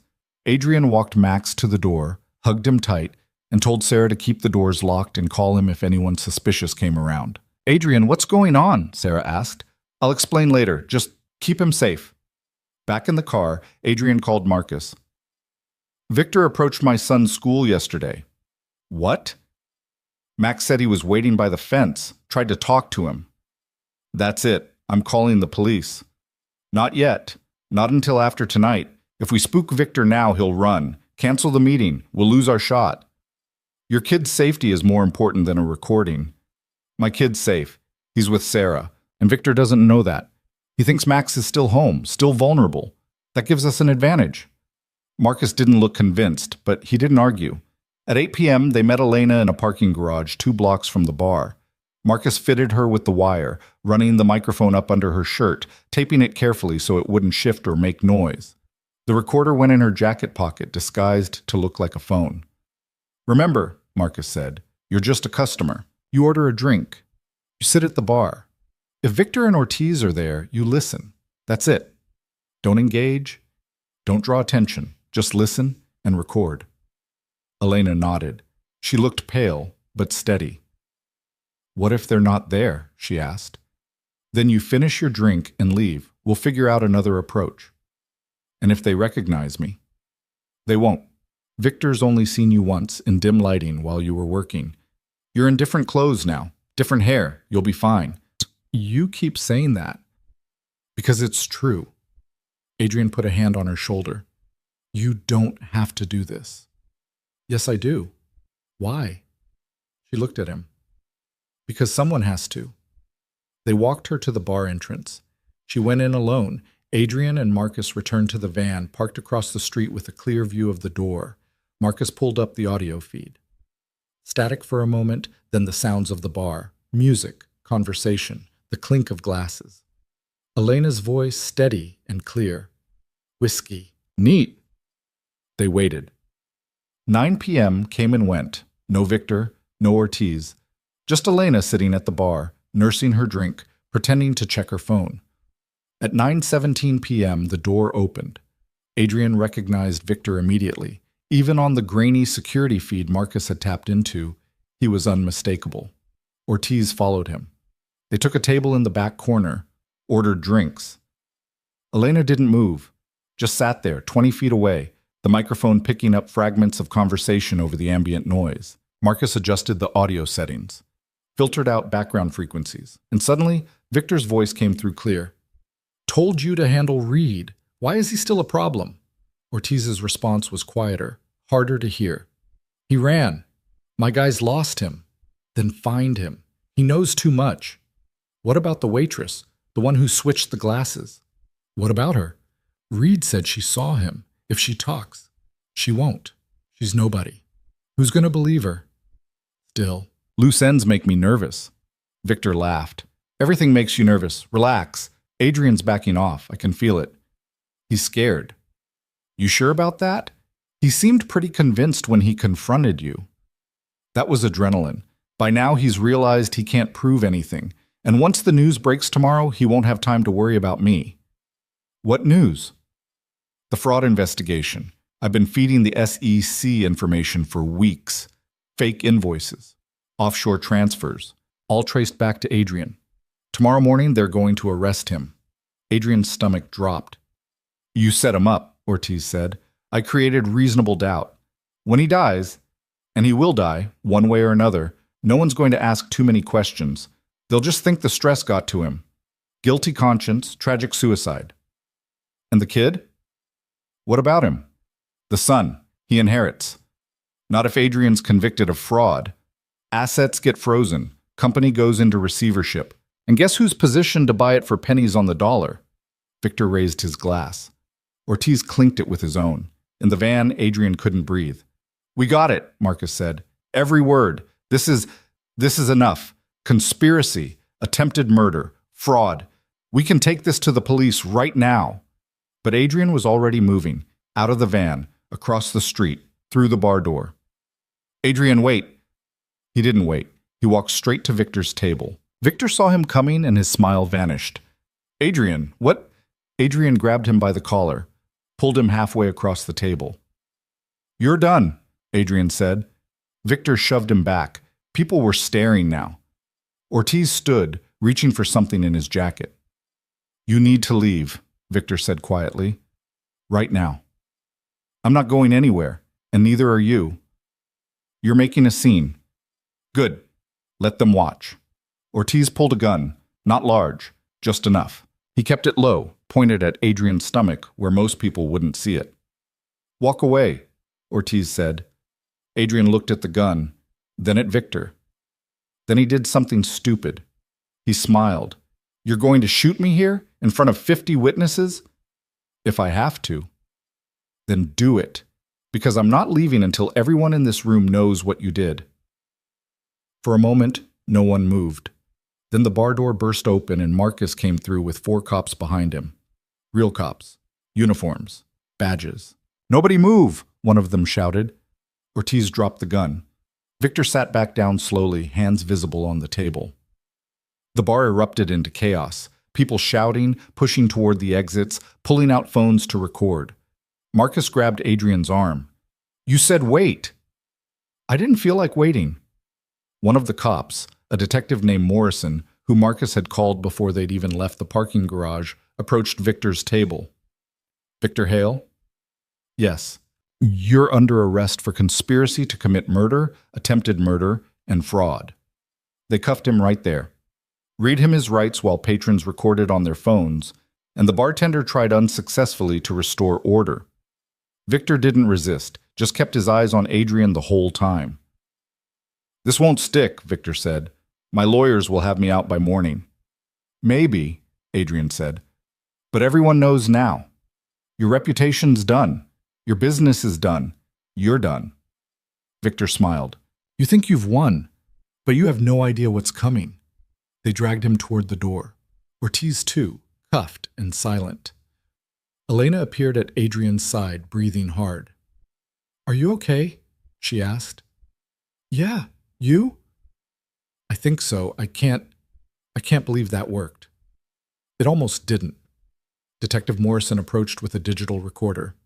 "We need your statements. All of you. And we'll need that wire recording as evidence." They gave statements. All 3 of them. It took hours. By the time they finished, it was past midnight, and Adrian felt like he'd aged 10 years. He drove home in silence. The house was empty without Max. Too quiet. Too big. He sat in the living room with all the lights off and tried to process what had just happened. Victor was arrested. The evidence was solid. The recording, the witness statements, Reed's eventual testimony once they tracked him down. It should have felt like victory. Instead, it felt hollow, because Victor had been right about one thing. The fraud charges were real. The SEC investigation was real. And even if Adrian proved Victor had planted the evidence, the accusation alone would destroy him. Clients would pull contracts. Investors would flee. The company would collapse. Everything he'd built, everything he'd protected, gone. His phone buzzed. Text from an unknown number. Check your email. Adrian opened his laptop. One new message, no subject line, just an attachment. He clicked it. A video file. 30 seconds long. Security footage from inside Victor's office. Dated 3 weeks ago. Victor sitting at his desk, talking to someone off camera. The audio was clear. Once Adrian's arrested, the company's mine. Transfer the funds and make sure the invoices look legitimate. I want this airtight. The person off camera responded, "What about the kid?" "What about him? He's 6. He'll go to family. We'll deal with the inheritance later." The video ended. Adrian stared at the screen. This was it. Proof that Victor had orchestrated the entire fraud scheme. Proof that would clear Adrian's name completely. But who sent it? Another text. "Consider us even. T.R. Thomas Reed." Adrian leaned back, closed his eyes. Somewhere out there, Reed was running, hiding, trying to stay alive long enough to avoid Victor's reach. And he'd just handed Adrian the one thing that could save everything. The next morning, Adrian walked into the FBI field office and gave them the video. By noon, the fraud charges against him were dropped. By evening, the news was running stories about Victor's arrest. By the time Adrian picked up Max from Sarah's house, the nightmare was starting to feel like something that had happened to someone else. But it wasn't over yet. Victor made bail within 18 hours. $2 million posted by a lawyer Adrian had never heard of, representing interests Adrian couldn't trace. The news hit while Adrian was sitting in his office trying to salvage what remained of his company's reputation. His phone lit up with alerts, and his stomach turned over. Marcus was there within minutes, standing in the doorway with his arms crossed. "He's out," Marcus said. "I saw. House arrest, ankle monitor. He's not supposed to leave his apartment or contact you in any way." "You believe that'll stop him?" Marcus didn't answer. They both knew it wouldn't. The next 72 hours became a waiting game. Adrian hired 3 different security firms to monitor his house, Max's school, the office building. He changed his routes to work, varied his schedule, stopped going anywhere predictable. Max noticed the changes but didn't understand them, kept asking why they couldn't go to their favorite diner anymore, why Dad checked the locks 3 times every night. "Just being careful," Adrian told him. "Careful of what?" "Nothing you need to worry about." But Max was 6, not stupid. He knew something was wrong. The media circus didn't help. Victor's arrest made headlines for a week straight. Business networks ran specials about corporate betrayal. True crime podcasts started covering it before the trial even had a date. Adrian's face was everywhere, along with photos of Victor being led out of the bar in handcuffs, photos of Elena looking shocked outside the courthouse, photos of Luminaire with a caption about poison and privilege. Adrian's phone rang constantly, investors wanting reassurance, board members demanding explanations, clients asking whether their contracts were still valid. He spent 12 hours a day putting out fires, and new ones kept sparking. Thursday afternoon, his lawyer called. "We have a problem," Jim said. Adrian closed his office door. "What kind of problem?" Victor's legal team filed a motion to suppress the recording. They're claiming it was obtained illegally, that Elena wasn't law enforcement, didn't have a warrant, violated wiretapping statutes. She was a private citizen recording a conversation in a public place. It's more complicated than that. The laws vary by state, and Victor's lawyers are arguing she intentionally deceived him, that there was an expectation of privacy in that corner booth. That's insane. That's expensive lawyers. The hearing's Monday. If the judge suppresses the recording, we lose our strongest evidence. Adrian sat down. What about the video Reed sent? The one showing Victor orchestrating the fraud.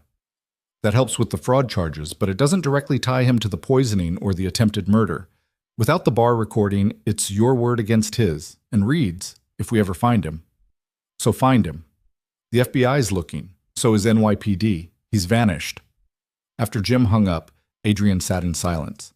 Victor was out on bail, the evidence was in jeopardy, and their star witness had disappeared. Everything they'd built over the past 2 weeks was crumbling. His phone buzzed. Text from Elena. Can we talk? They met at a coffee shop in a neighborhood neither of them usually frequented. Elena looked worse than she had at the bar. Thinner, more tired, like the weight of what she'd done was finally catching up. I heard about the motion to suppress, she said. Yeah.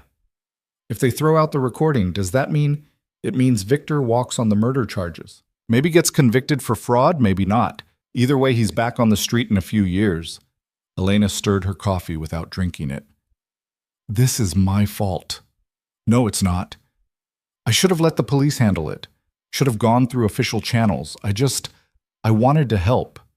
You did help. You saved my life twice. Once with the wine glass, once with the recording. Whatever happens now isn't on you. Feels like it is. Adrian understood. He felt the same way. Like every decision he'd made had led them deeper into this mess. And now, there was no clear way out. I got another job offer, Elena said quietly. Restaurant in Boston. Better pay. They said I could start Monday. You're leaving? I don't know. I want to. But if I leave, if I'm not here for the trial, then you're safe, and you deserve to be safe. What about you? I'll figure it out. She looked at him like she didn't believe him. He didn't blame her. That weekend, Adrian took Max to Sarah's again. Told him it was just for a few days, just until some work stuff got sorted out. Max didn't fight it this time. Just packed his bag and got in the car without complaint.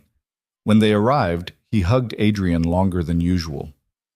You're coming back, right? Max asked. Of course. Promise?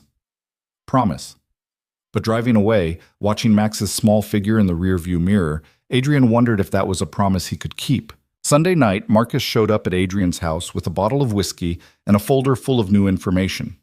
Drink first, Marcus said, pouring 2 glasses. Then read. Adrian drank, then opened the folder. Inside were financial records Marcus had obtained through channels Adrian suspected weren't entirely legal. Victor's accounts. Money trails. Transactions dating back 18 months, not just 3. Payments to shell companies. Transfers to offshore accounts. And one payment in particular that made Adrian's blood run cold. $50,000 to Thomas Reed, dated 6 months ago. He's been planning this for over a year, Adrian said. Looks like it. And there's more. Marcus flipped to another page. That life insurance policy? It wasn't taken out 3 months ago like we thought. It was backdated, filed last year, amended 3 months ago to increase the payout. How is that legal? It's not, but it's hard to prove unless you know what you're looking for. Adrian kept reading. The payments to Ortiz started 8 months ago. Small consulting fees at first, gradually increasing. The offshore accounts were established a year ago. Everything pointed to a long-term plan, carefully constructed, methodically executed. Victor didn't just wake up one day and decide to kill me, Adrian said. This was always the end game. Yeah, question is, why did he wait so long to make his move? Because he needed me to sign the merger first. Needed everything legal and binding so when I died, he'd have legitimate claim to the company. Marcus poured more whiskey. There's something else. I tracked down Reed's sister in Pittsburgh. She said he called her Wednesday night, said he was going to disappear for a while, that some bad people were looking for him. Did she know where he was going? No, but she said he mentioned something about insurance. Said if anything happened to him, he'd left proof somewhere safe. What kind of proof? She didn't know. Adrian leaned back, thought about it. Reed had sent him the video of Victor. Had that been the insurance he'd mentioned? Or was there more?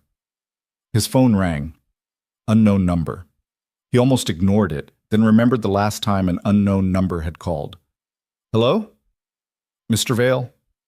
The voice was unfamiliar. Female. Professional. My name is Sarah Chen. I'm an investigative journalist with The Times. I'm working on a story about Victor Hale and the allegations against him. I was hoping we could talk. I'm not giving interviews. I understand, but I think you'll want to hear what I've found. Why?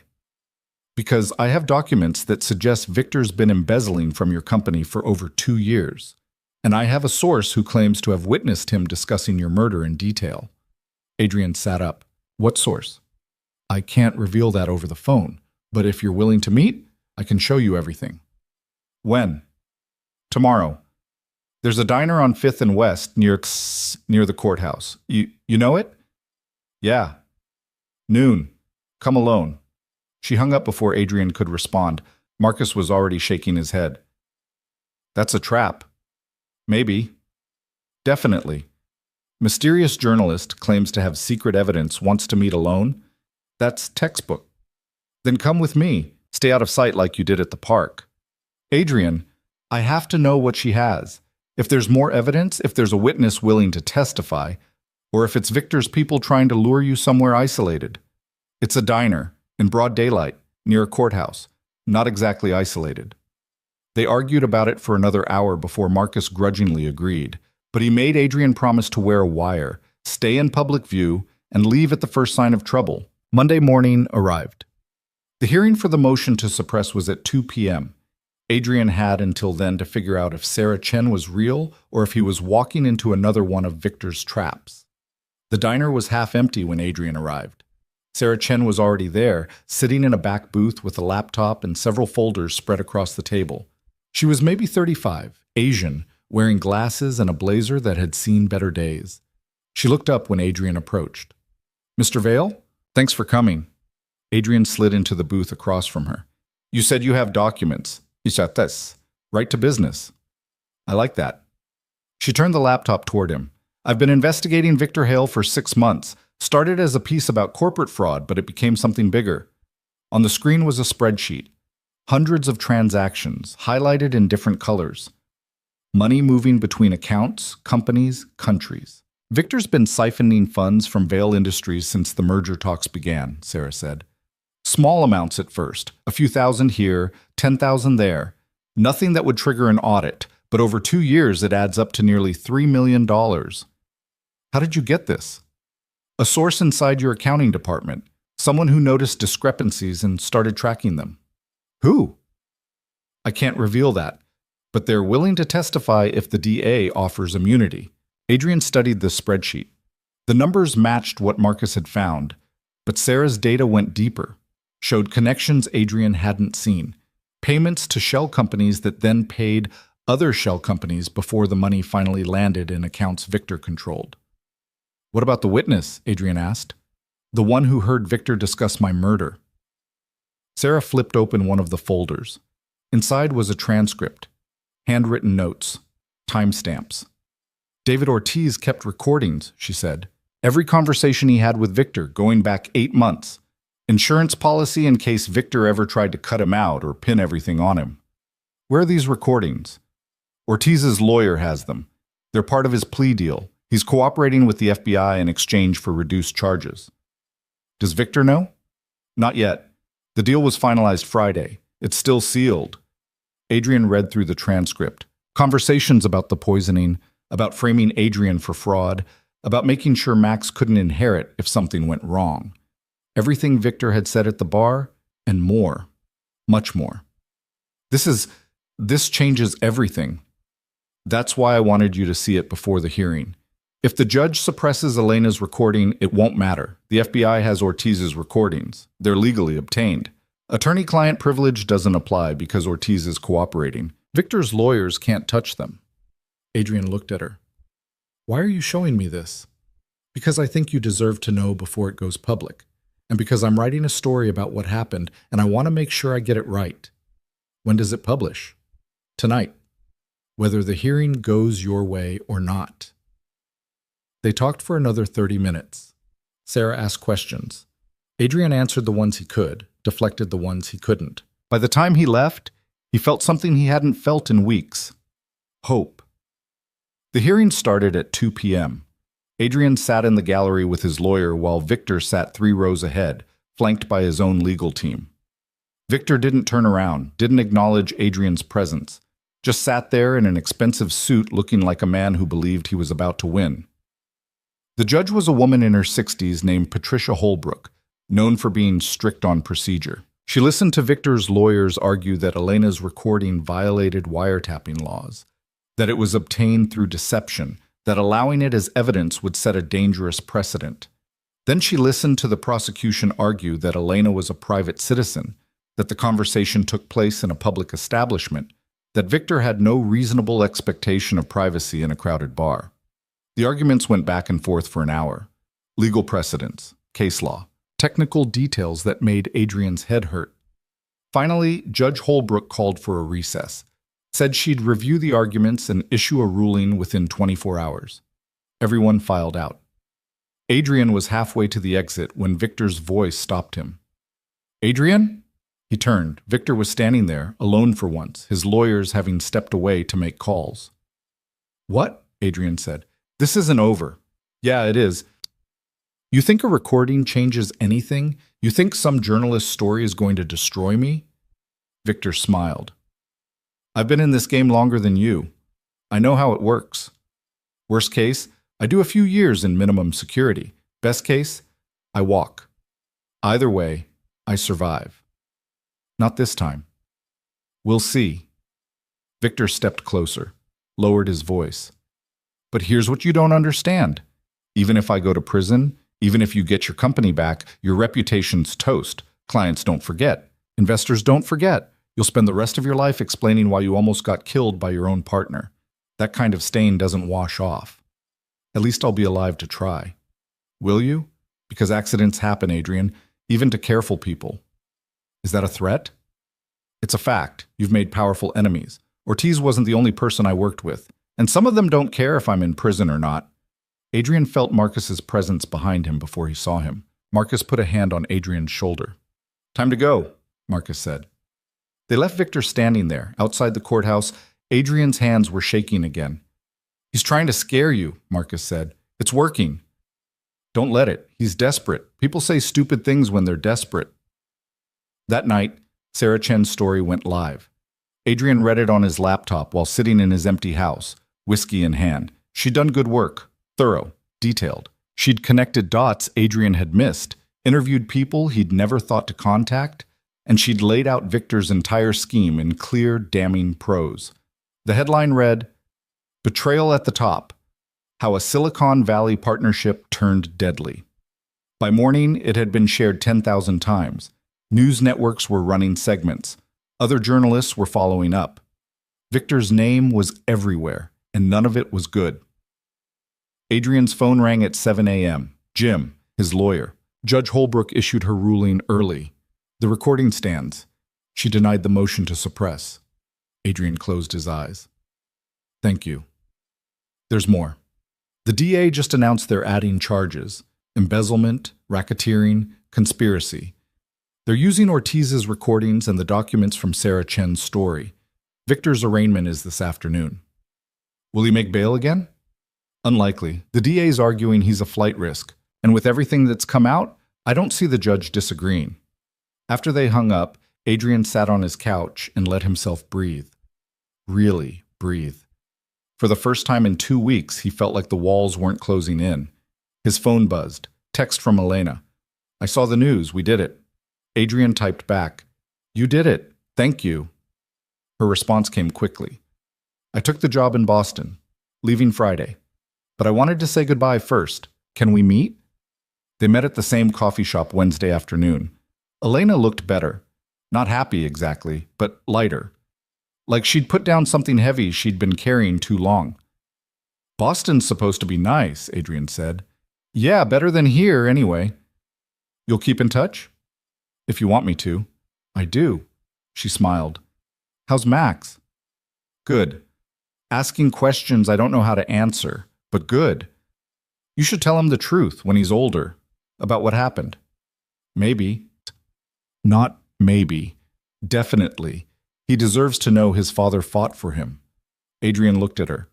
This woman who'd saved his life twice, who'd risked everything for someone she barely knew, who was now leaving to start over somewhere new. I never asked you what you're going to do with the money, Elena said. What money? The money I assume you're going to give me for helping.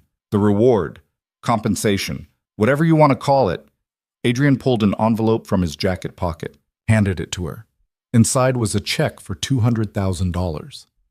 Elena stared at it. This is too much. It's not enough. You saved my life, my son's future. There's no amount of money that covers that. I can't. Yes, you can. Take it. Start your life in Boston. Get a place that doesn't have cockroaches. Take some time off. Figure out what you want to do instead of waiting tables. She folded the check carefully, put it in her purse. Thank you. Thank you. They sat in silence for a while. Then Elena stood. I should go. Still have to pack. Adrian stood too, hugged her. She hugged him back, tight and brief, then pulled away and walked toward the door. She stopped halfway.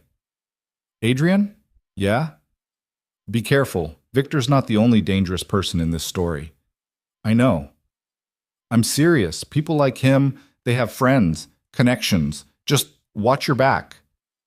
Then she was gone. Adrian drove to Sarah's house and picked up Max. His son ran out the door the moment the car pulled up, backpack bouncing. Dad, can we get pizza? Sure, buddy. And can we watch the game? Yeah, we can watch the game. Max climbed into the back seat, chattering about soccer practice and a new friend at school and something that happened at recess. Adrian listened, really listened, and felt the tightness in his chest finally start to ease. At home, they ordered pizza, watched the game. Max fell asleep on his couch during the third quarter, and Adrian carried him upstairs, tucked him in, and stood in the doorway watching him sleep. His phone buzzed. Text from Marcus. Victor's arraignment just finished. No bail. He's being held until trial. Adrian typed back, good. Another text. It's over. You can breathe now. But Adrian wasn't sure it was over. Victor's words kept echoing in his head. Some of them don't care if I'm in prison or not. Thursday morning, Adrian returned to the office for the first time in a week. The building felt different. People stared as he walked through the lobby, whispered behind his back, but they also nodded, said good morning. A few even clapped as he passed. Diane was waiting at his office with coffee and a stack of messages. Welcome back, she said. Good to be back. The board wants a meeting. Investors are calling, and there are about 50 journalists who want interviews. Tell the board I'll meet with them tomorrow. Tell the investors we're stable and moving forward, and tell the journalists no comment. All of them? All of them. Except Sarah Chen. If she calls, put her through. He spent the day rebuilding, called clients personally, reassured them, made promises he intended to keep. By evening, he'd salvaged 3 contracts that had been on the verge of cancellation and scheduled meetings with 2 new investors who saw opportunity in the chaos. Progress. Slow, but real. Friday afternoon, his lawyer called again. We found Reed, Jim said. Where? Mexico. Living under an assumed name in a small town on the coast. The FBI is bringing him back to testify. Will he cooperate? He doesn't have much choice. They found the evidence he mentioned, hidden in a storage unit in Jersey. Documents, recordings, everything. It's all admissible. When's the trial? 3 months? Maybe 4? Victor's lawyers are going to drag this out as long as they can. 3 months. Adrian could survive 3 months. That night, he took Max to their favorite diner, the one they hadn't been to in weeks. Max ordered pancakes for dinner, and Adrian didn't stop him. They sat in the booth by the window, the same booth they always sat in, and for the first time in a long time, things felt almost normal. Dad? Max said through a mouthful of pancakes. Yeah? Are things going to be okay now? Adrian looked at his son, 6 years old, too young to understand betrayal and murder and corporate conspiracy, but old enough to know when his father was scared. Yeah, buddy, Adrian said. Things are going to be okay. And for the first time, he almost believed it. The calm lasted exactly 11 days. Adrian had started to believe in normal again. Mornings with Max, afternoons at the office rebuilding client relationships, evenings without checking the locks 3 times or looking over his shoulder in parking garages. He'd even managed a full night's sleep without waking up at 3 a.m. convinced someone was breaking in. Then Marcus showed up at his house on a Saturday morning with the expression Adrian had learned meant trouble. We have a situation, Marcus said. Max was upstairs playing video games. Adrian led Marcus to the kitchen and closed the door. What kind of situation? Thomas Reed's dead. The words landed like a punch. Adrian grabbed the counter to steady himself. How? Car accident. Wednesday night in Tijuana. Drove off a cliff on a coastal highway. Mexican police ruled it an accident, said he was drunk, lost control. You believe that? No, neither does the FBI. They were supposed to pick him up Thursday morning, bring him back for a deposition. Instead, they found his car at the bottom of a ravine. Adrian's mind raced. Reed had been the linchpin. His testimony would have connected every piece of Victor's plan, filled in gaps the recordings couldn't cover. Without him, we still have the evidence he left, Adrian said. The storage unit, the documents. Yeah, but documents don't testify. Documents don't tell a jury about conversations they witnessed. Victor's lawyers are going to tear those documents apart, claim they're fabricated, claim Reed could have made them up for any number of reasons. What about Ortiz? He's cooperating. Ortiz is cooperating to save his own skin. His credibility's shot. Good lawyer puts him on the stand, jury's going to see a career criminal trying to cut a deal. Reed was different. Reed was a civilian who got in over his head and wanted to make it right. Adrian sat down, felt that familiar tightness returning to his chest. Victor did this. Probably, but proving it's going to be impossible. He's been locked up for 2 weeks. No visitors except his lawyers, no phone calls except to his legal team, no way to order a hit from inside. His lawyers, then. Or someone he set up before he was arrested. A contingency plan. Maybe, but again, proving it, I know. Impossible. Adrian ran his hands through his hair. What does the DA say? They're still moving forward with the trial. They think they have enough without Reed. The recordings, the financial documents, Elena's testimony, the wire recording from the bar. It's not as strong as it was, but it's still solid. But not guaranteed. Nothing's ever guaranteed. After Marcus left, Adrian sat in the kitchen for a long time. Stared at the coffee he'd poured but couldn't drink. Thought about Reed. A man who'd made terrible choices, tried to make them right, and died for it. Thought about Elena, safe in Boston, starting over. Thought about Victor, sitting in a cell somewhere, probably smiling because his insurance policy had just paid out. His phone rang. Sarah Chen. You heard about Reed, she said. Yeah. I'm working on a follow-up story, trying to prove it wasn't an accident. You have anything I can use? Like what? Anything that suggests Victor had help on the outside. Phone records, visitor logs, evidence of a prearranged plan. If I had that, I'd give it to the FBI. Sometimes journalists can go places the FBI can't, and sometimes journalists end up dead in Mexico. Silence on the line. Then, is that what you think happened? Someone killed Reed to shut him up? I think Reed knew too much, and I think Victor's very good at making problems disappear. On the record or off? Off. Everything's off. I'm done talking to reporters. Fair enough, but if you change your mind, I won't. He hung up. Immediately regretted it. Sarah had helped him. She'd published the story that turned public opinion, that gave the DA ammunition to pile on charges. But Adrian was tired. Tired of looking over his shoulder. Tired of wondering who he could trust. The next 3 months crawled by. The trial date was set, postponed, set again. Victor's lawyers filed motion after motion, challenged evidence, demanded change of venue, argued jury bias. Every week brought a new delay, a new complication. Adrian kept the company running. Barely. 2 major clients pulled their contracts despite his reassurances. 3 investors backed out of the Singapore expansion. The board held a vote of no confidence that Adrian survived by exactly 2 votes.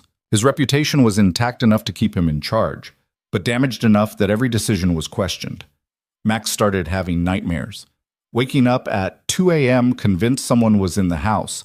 Adrian would sit with him until he fell back asleep, then lie awake himself, listening to every creak and settling sound, hand on his phone, ready to call Marcus. Elena texted once a month. Brief updates. The job in Boston was good. She'd found an apartment, made friends, started taking night classes. She never asked about the trial, and Adrian never volunteered information. They both understood that part of her life was over. Then, In late June, jury selection began. Adrian sat in the courtroom every day, watched 12 people get chosen to decide whether Victor Hale would spend the rest of his life in prison. 7 women, 5 men. Ages ranging from 24 to 68. A teacher, 2 retirees, a software engineer, a nurse, a bartender, a graduate student, and 5 others whose professions Adrian immediately forgot. They looked normal, tired, bored, like people pulled away from their lives to judge someone else's. Victor sat at the defense table looking thinner than Adrian remembered. Prison food, probably. Or stress. His expensive suits didn't fit quite right anymore. But his eyes were the same, sharp, calculating. He caught Adrian's gaze once across the courtroom and smiled. The trial started on a Monday. The prosecution laid out their case methodically. The poisoning attempt, the financial fraud, the conspiracy to commit murder. They called witnesses, showed recordings, presented documents. Elena testified on day 3. She looked terrified walking to the stand, but her voice stayed steady as she recounted seeing Reed drop something into Adrian's wine glass, making the decision to switch the glasses, warning Adrian the next day. Victor's lawyer cross-examined her for 2 hours, suggested she'd imagined it, suggested she'd switched the glasses for some other reason, suggested she'd fabricated the entire story for attention or money. Isn't it true, Ms. Brooks, that Mr. Vale paid you $200,000 after the arrest? Yes. $200,000 is a lot of money for a waitress, isn't it? It wasn't payment for testimony. It was, just answer the question, is $200,000 a lot of money? Yes. And wouldn't you say almost anything to protect that payment, to make sure Mr. Vale's version of events held up? Elena looked at the lawyer, then at the jury. I switched those glasses because I saw someone put something in a drink. I didn't know who Adrian Vale was, didn't know what it would turn into. I just knew that if I did nothing, someone might die. That's it. That's the whole story. The lawyer asked more questions, but Elena didn't waver. When she stepped down, Adrian caught her eye. She nodded once, then left the courtroom and didn't come back. Marcus testified on day 5, walked the jury through the investigation, the surveillance, the discovery of Victor's financial crimes. He was professional, thorough, unshakable. David Ortiz testified on day 7. He looked smaller than Adrian remembered. Prison orange didn't suit him. He confirmed everything the prosecution claimed: the meetings with Victor, the plans to poison Adrian, the backup plan to frame him for fraud, the attempts to silence Reed. Victor's lawyer tore into him. You're testifying in exchange for a reduced sentence, correct? Yes. So you have every incentive to lie, to tell the prosecution what they want to hear. I'm telling the truth. Are you? Or are you telling a story that keeps you out of prison for the next 20 years? I'm telling what happened. What you claim happened. It went like that for hours. By the time Ortiz stepped down, Adrian couldn't tell whether the jury believed him or not. Their faces gave nothing away. The prosecution rested on day 9. Victor's defense began immediately. His lawyers painted a different picture. Victor as the victim of a vindictive partner. Adrian as a paranoid executive who'd fabricated evidence to destroy a rival. They presented their own witnesses, former employees who said Adrian was difficult to work with, a psychiatrist who testified about stress-induced delusions, a financial expert who claimed the offshore accounts were legitimate business expenses. They couldn't explain the poisoning, couldn't explain the recordings, but they didn't have to explain everything, just create reasonable doubt. Victor took the stand on day 13. He looked confident, composed, like a man telling the truth to people who'd understand. He denied everything, said he'd never tried to hurt Adrian, never hired Reed, never conspired with Ortiz. The financial irregularities were accounting errors. The recordings were taken out of context. Did you ever discuss killing Adrian Vale, Srasasi? The prosecutor asked during cross-examination. Never. Did you hire Thomas Reed to poison him? No. Did you orchestrate a plan to frame him for fraud? Absolutely not. Then how do you explain the recording from the bar? Your own voice discussing exactly that? I was drunk, talking hypothetically. Ortiz kept pushing me to discuss worst-case scenarios, and I engaged. It was stupid, but it wasn't real. Hypothetically discussing murdering your business partner? I never said murder. I said the business would be mine if something happened to him. That's not the same thing.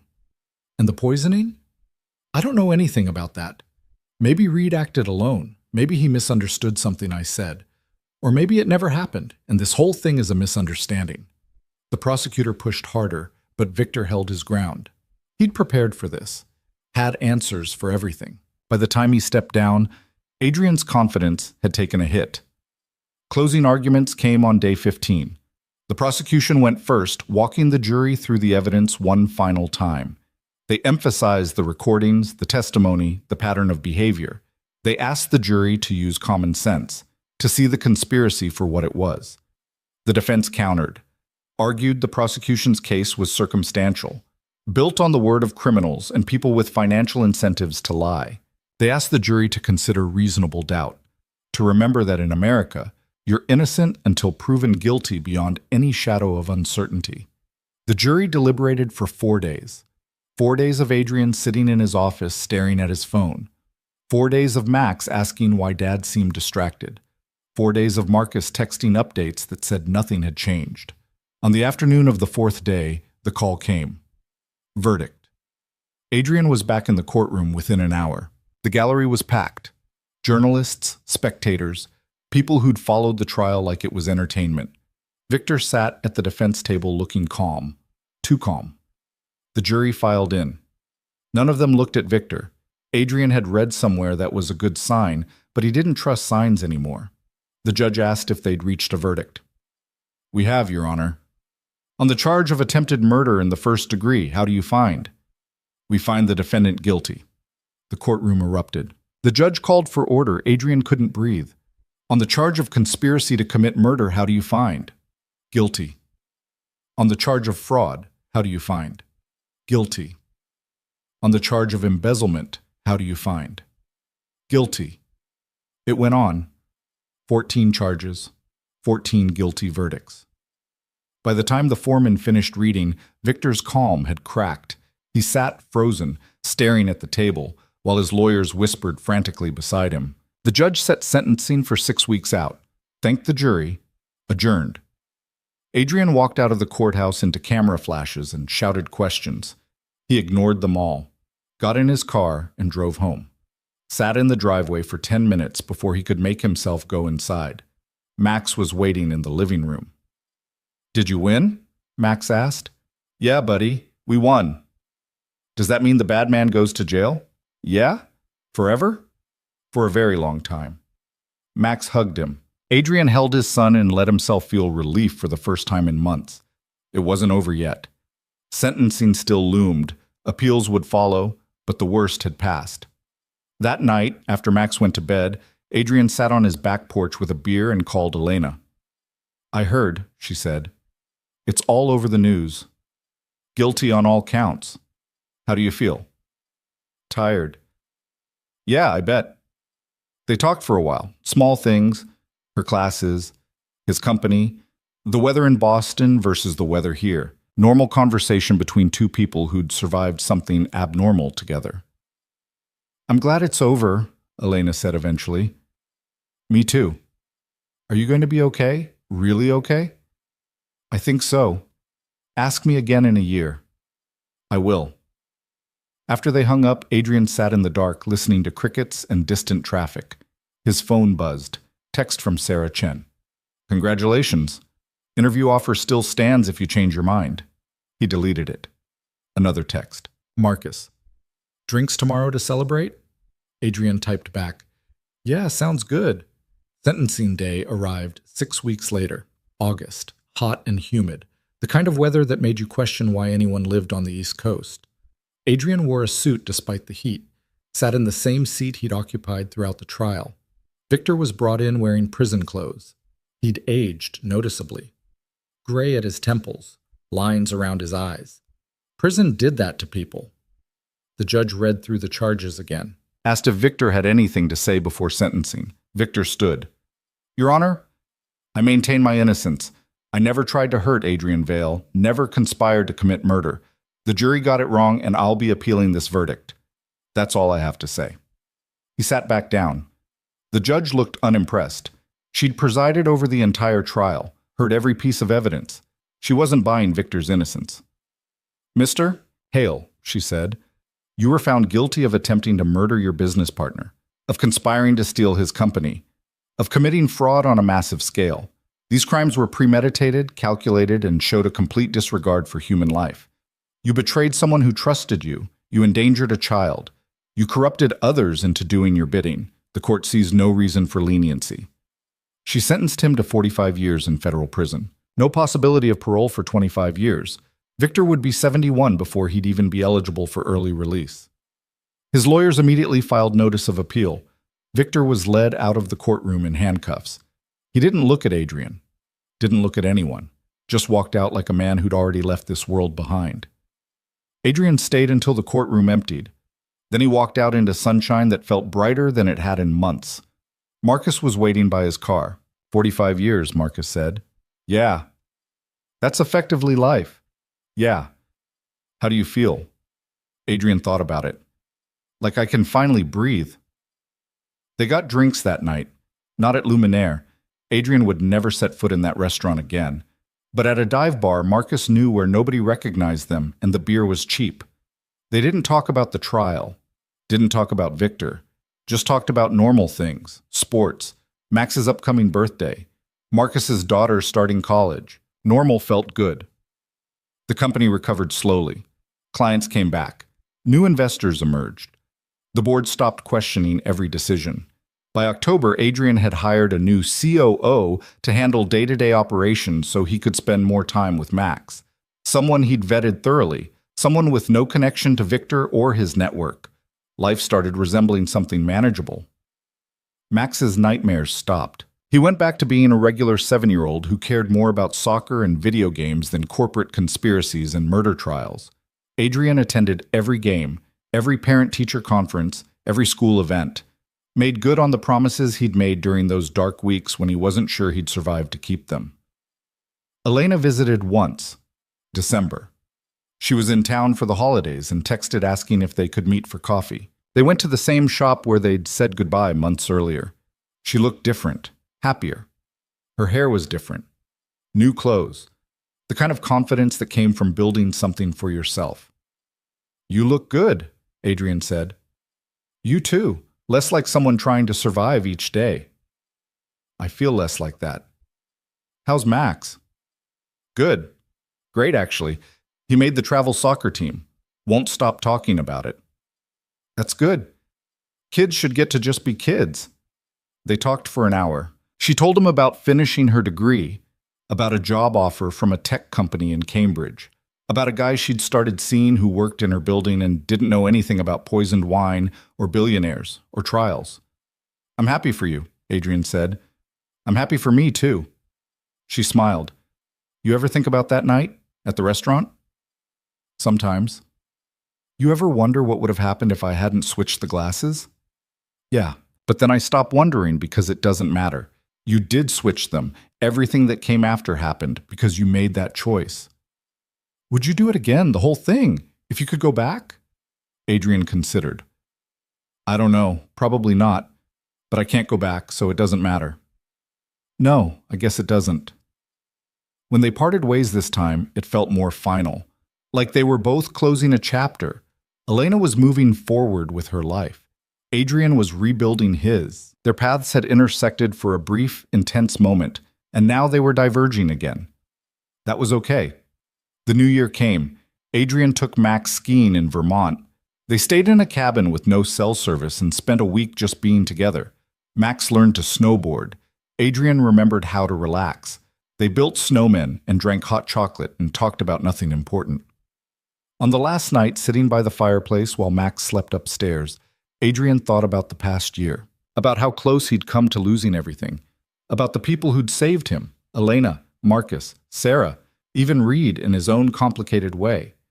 He thought about Victor, sitting in a cell somewhere, probably still convinced he'd done nothing wrong. He thought about Max sleeping peacefully upstairs, safe because his father had fought for him. And he thought about the future, about rebuilding the company into something better, about being present for his son, about learning to trust again, carefully, slowly, but learning nonetheless. His phone buzzed. Text from Marcus. Appeal denied. It's officially over. Adrian stared at the message. Victor's lawyers had been fighting the conviction for 6 months, filing briefs, arguing technicalities, looking for any angle, and now it was done. The conviction stood. 45 years confirmed. He typed back, "Good." Then he put his phone away and went upstairs to check on Max. His son was sprawled across the bed, covers kicked off, still wearing one sock. Adrian pulled the blanket back over him and stood there watching him sleep. This was what mattered, not the company, not the money, not revenge or justice or any of the things he'd been fighting for, just this kid, this small person who trusted him completely and deserved a father who could be present, who could be safe, who could be there. Adrian had almost lost that, had come within one switched wine glass of Max growing up without him, but he hadn't lost it, and now he had a second chance to get it right. 3 years later, on a Thursday evening in early spring, Adrian sat in the stands at Max's soccer game watching his 10-year-old son chase a ball across a muddy field. Max had gotten taller, faster, better. He scored 2 goals and spent the rest of the game grinning like he'd won the World Cup. After the game, they went to the diner, the same one they'd always gone to, same booth. Max ordered pancakes for dinner again, and Adrian let him. "Dad?" Max said. "Yeah? I heard some kids at school talking about that thing that happened, with your old partner, the one who tried to hurt you." Adrian set down his coffee. "What did they say?" "Just that it was in the news, that there was a trial. They asked if it was true." "What did you tell them?" "That I didn't know, that I was too young to remember." Max looked up. "Was it true? Did someone really try to kill you?" Adrian had known this conversation would come eventually, had rehearsed different versions in his head. But now, sitting here with his son, he realized the truth was simpler than any rehearsed speech. "Yeah," Adrian said. "It was true." "Why?" "Because someone wanted something I had, and they thought the easiest way to get it was to get rid of me." "That's messed up." "Yeah, it is. But you're okay now." "I'm okay now." Max nodded, went back to his pancakes. "I'm glad you're okay." "Me too, buddy." They finished dinner, drove home. Max did homework while Adrian answered emails. Normal evening, normal life. The kind of normal Adrian had fought for and almost lost and would never take for granted again. Later that night, after Max went to bed, Adrian's phone rang. Unknown number. He almost didn't answer. Then did. "Hello? Mr. Vale? This is Christine Martinez. I'm a producer with Dateline NBC. We're doing a retrospective on the Victor Hale case. I was wondering if you'd be interested in participating." "No. We'd make it worth your time. Tell your side of the story. Show people what really happened." "People know what really happened. It was a trial, public record. But your perspective, my perspective is private, and it's staying that way." He hung up, blocked the number, went back to his email. The requests still came sometimes. Journalists, podcasters, true crime enthusiasts. Everyone wanted the story from the man who'd survived. Adrian always said no. The story belonged to him and the people who'd lived through it, not to strangers looking for entertainment. 5 years after the trial, Vale Industries had fully recovered. Adrian had taken the company in a new direction. Less aggressive growth, more sustainable practices. Better oversight. He'd learned from what happened with Victor, had built safeguards to prevent it from happening again. He'd also stepped back from day-to-day operations, promoted someone from within to CEO, someone younger, hungrier, but vetted so thoroughly that Adrian knew her entire life story. He stayed on as chairman, but spent most of his time with Max, coaching soccer, attending school plays, teaching him to drive when he turned 15, being present for the small moments that made up a life. Max asked about Victor sometimes, usually after seeing something on TV or hearing kids talk at school. Adrian answered honestly, but without unnecessary details. Yes, someone had tried to hurt him. Yes, they'd gone to prison. Yes, it had been scary. No, Max didn't need to worry about it happening again. Elena got married, sent Adrian an invitation. He couldn't make the wedding. It was in Boston. On a weekend, he'd promised Max they'd go camping, but he sent a gift and a note wishing her well. She sent a thank you card with a photo. She looked radiant, happy, settled into a life that had nothing to do with poisoned wine, or corporate conspiracy. Sarah Chen won a Pulitzer for investigative journalism. Her series on corporate crime, which had started with Victor's case, had expanded into a year-long investigation that exposed corruption across multiple industries. Adrian sent her a congratulatory email. She responded with thanks and a promise to never ask for another interview. Marcus retired at 60, moved to Florida, sent photos of himself fishing. Adrian missed having him around but was happy he'd found peace. Victor remained in prison. Appeals exhausted. Sentence standing. Adrian never visited, never wrote, never gave him another thought except when Max asked questions. On the 10th anniversary of the poisoning attempt, Adrian took Max, now 16, to Luminaire. The restaurant had changed ownership twice since that night. New management, new chef. But the building was the same. They sat at a different table, different floor.